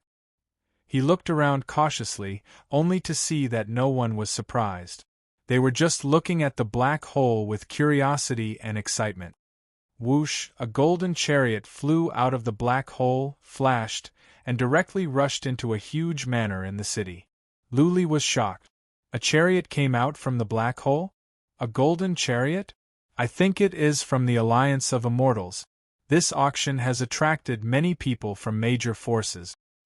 I think I saw it clearly. It is a beautiful young lady. She must be a top-notch young lady from the Alliance of Immortals. Only top-notch young ladies are qualified to open a space gate and come here. Tisk tsk. Tomorrow's auction is going to be lively. Hearing the discussions, Luli finally understood that the black hole was a space gate. A powerful warrior had opened the space gate and teleported here from afar.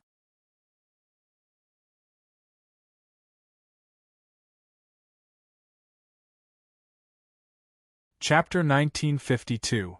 That day, several more portals were opened. Powerful warriors came out, but they all disappeared as soon as they came out. They must have manors in the city. As soon as they arrived, they dashed into their manors without letting others know. Luli felt troubled. The more major forces came, the more pressure he would have to bid. If they were all here for the elixir, then the divine origin gold he had would not be enough. Luli had some other treasures. If he sold the immortal's body, he could get tens of millions of divine origin gold. That was the body of Emperor Z. But could he sell it? The sacred mountain belonged to Emperor Mu, the famous 9 mysterious mountains. Luli had 6 of them, and they could be sold at a high price as well. But how could Luli sell such treasures? It was getting brighter. When the sun was high up in the sky, the auction house was bustling. The auction would be held in the largest one, a palace in the city. Luli put on the skin mask and walked toward the auction house in the guise of an average young man. He was stopped at the door. The standard of this auction was high. Without 1 million divine origin gold as collateral, one couldn't even get in. Luli didn't use the divine origin gold as collateral. He took out the VIP token given by Chief Steward Lu. The guards let Luli in at once. Guided by a maid, Luli went into the inner hall. The auction houses were similar. On the first floor there were many seats around a stage. On the second floor there were private rooms. Only the big shots and VIPs could sit in the private rooms. With the VIP token, Luli was taken to the second floor and sat in a small private room. Okay. In the private room, Luli noticed some runes. They must be to prevent others from spying on him. This was better. He didn't have to worry about his identity being exposed or people trying to kill him. There were fruits and fine wines in the private room. Luli took a sip and felt comfortable. None of the wines here were average. Luli sat down and waited quietly, looking down at the people below. There were more than 1,000 seats. People kept coming in and taking their seat. It was quite noisy. The people below looked up and discussed animatedly, guessing who was sitting in the private room. Luli was up there so he could hear everything. He listened carefully and got some information. It was said that many major forces and disciples of some reclusive families were here. It was said that some valuable treasures were going to show up at this auction. Have you heard? The treasure being auctioned this time is a drop of blood. A drop of blood? What blood? I'm not too sure about the specifics, but I think it's the blood of an ancient, immortal beast. A single drop of its blood can allow a person to be reborn, strengthening their physical body by 100 times. Ancient, immortal beasts, do they really exist? I don't know. In any case, it's said that the finale this time is a drop of ancient immortal beast's blood. That's why so many big powers are alarmed. Luli was shocked to hear this. One drop of blood could transform a person and make him 100 times stronger? If there really was such a treasure, it would be a peerless spiritual medicine for him to cultivate his peerless physical body. Sigh, soon, Luli shook his head. Even if it was true, he would only look at it. Such a treasure would be sold at a sky-high price. Even if he had several times the amount of divine origin gold he had, it might not be enough, let alone this bit of divine origin gold. Half an hour later, everyone who was supposed to come in had come in, and the auction had begun. This time, there were no beauties on the stage. Instead, it was an old man who had a strong chi and energy. He should be a three-tribulation heaven god. It was evident that the Palace of Heavenly Music attached great importance to this auction. The old man bowed slightly, nodded to several private rooms, and the auction began. The first item surprised Luli. It was his relic bow. After the introduction of the bow, the bidding started. The starting price was 500,000 divine origin gold. Nobody in the private room above the bow made a move. The price was over 1 million divine origin gold. In the end, it was sold for 1.6 million divine origin gold. Luli didn't feel uncomfortable at all. He had to pay 20% of the profit to the Palace of Heavenly Music. That was to say, if he put it up for auction, he would get more than 1.2 million divine origin gold. It was not a big difference. If he didn't sell to the Palace of Heavenly Music, there would be no divine origin gold to be auctioned. The auction went on. Every elixir, material, weapon and skill was sold for at least hundreds of thousands of divine origin gold. None of the items up for auction this time were of low quality. Luli's horizons were broadened. He saw many treasures. More than 20 items were up for auction. Nobody in the more than 20 private rooms made a move. Luli didn't make a single bid, either. Clearly, the people in the private rooms were not interested in the treasures. They were all here for the finale. 2 hours later, the first piece of treasure came out. It was an enchanted artifact, a tripod with 4 ears. The tripod was emitting an ancient and majestic air. There were countless divine patterns on it. One look and anyone could tell that it was not an ordinary item. High-rank artifact. Tripod of Samsara. The starting price is 1 million divine origin gold. Each increment is 200,000 divine origin gold. Let's go. With the old man's shout, for the first time, someone in the private room above made a bid. It was a lady. She made a bid of 2 million divine origin gold. People started to murmur. Luli listened and was sure that the lady was the young lady from the Alliance of Immortals. 3 million. Another young voice came from the private room. It was a man's voice. Nobody else dared to make a bid. Someone from a super force or a hidden family had made a move. They were no longer qualified to bid. 3.5 million. The young lady from the Alliance of Immortals continued to make a bid. She had just finished when an old man in another private room made another bid. He also increased the bid by 500,000 divine origin gold. The price kept rising. Soon, it reached 6 million divine origin gold. Luli gasped. Those major families were so rich. He had killed so many people and looted 3 groups of roving bandits only to accumulate 700 or 800 divine origin gold bars. Yet, those families could easily throw away tens of millions of divine origin gold bars. The young lady from the Alliance of Immortals made another 2 bids. When the price reached 8 million, she stopped. She probably didn't have that much divine origin gold. At this moment, the young man who made the second bid said, 10 million divine origin gold. If you can win this tripod, please help me to give it to young Lady Cheong. Wow. As the young man's voice fell, the crowd burst into an uproar. A treasure worth 10 million divine origin gold was actually given away just for a smile from the young lady from the heaven-fighting Immortal Alliance? This is crazy. Many people were dumbfounded. Luli was speechless for a long time. This was a true descendant of a prestigious family. He gave away 10 million divine origin gold just to pursue a girl. He didn't even know if the other party would appreciate it. Nobody made another bid. In the end, this tripod was won by the young master. However, young Lady Cheong from the Alliance of Immortals said, "Thank you, young Master Qin. I like this tripod very much. I didn't bring enough divine origin gold this time. I will send someone to give you 10 million divine origin gold later." Ha ha. Young Master Qin didn't say anything. He just smiled and said, "As long as young Lady Cheong likes it. The rest is not important." Young Master Qin? Is he a descendant of the Qin family of the Stormy Sea region? That's right. There are few big families with the surname Qin. The biggest one is the Qin family of the Stormy Sea region. It is said that a genius has been born recently. He broke through to the third tribulation realm at the age of 50. He also cultivated ancient secret skills. His combat strength is overwhelming. The discussion below caught Lu Li's attention.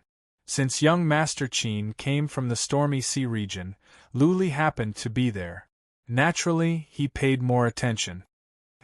After listening carefully for a while, Lu Li received another piece of information. The Alliance of Immortals was also in the Stormy Sea region. You're tuning in to the Phoenix Knights YouTube channel. Don't forget to subscribe and join us on this journey to catch the most captivating stories.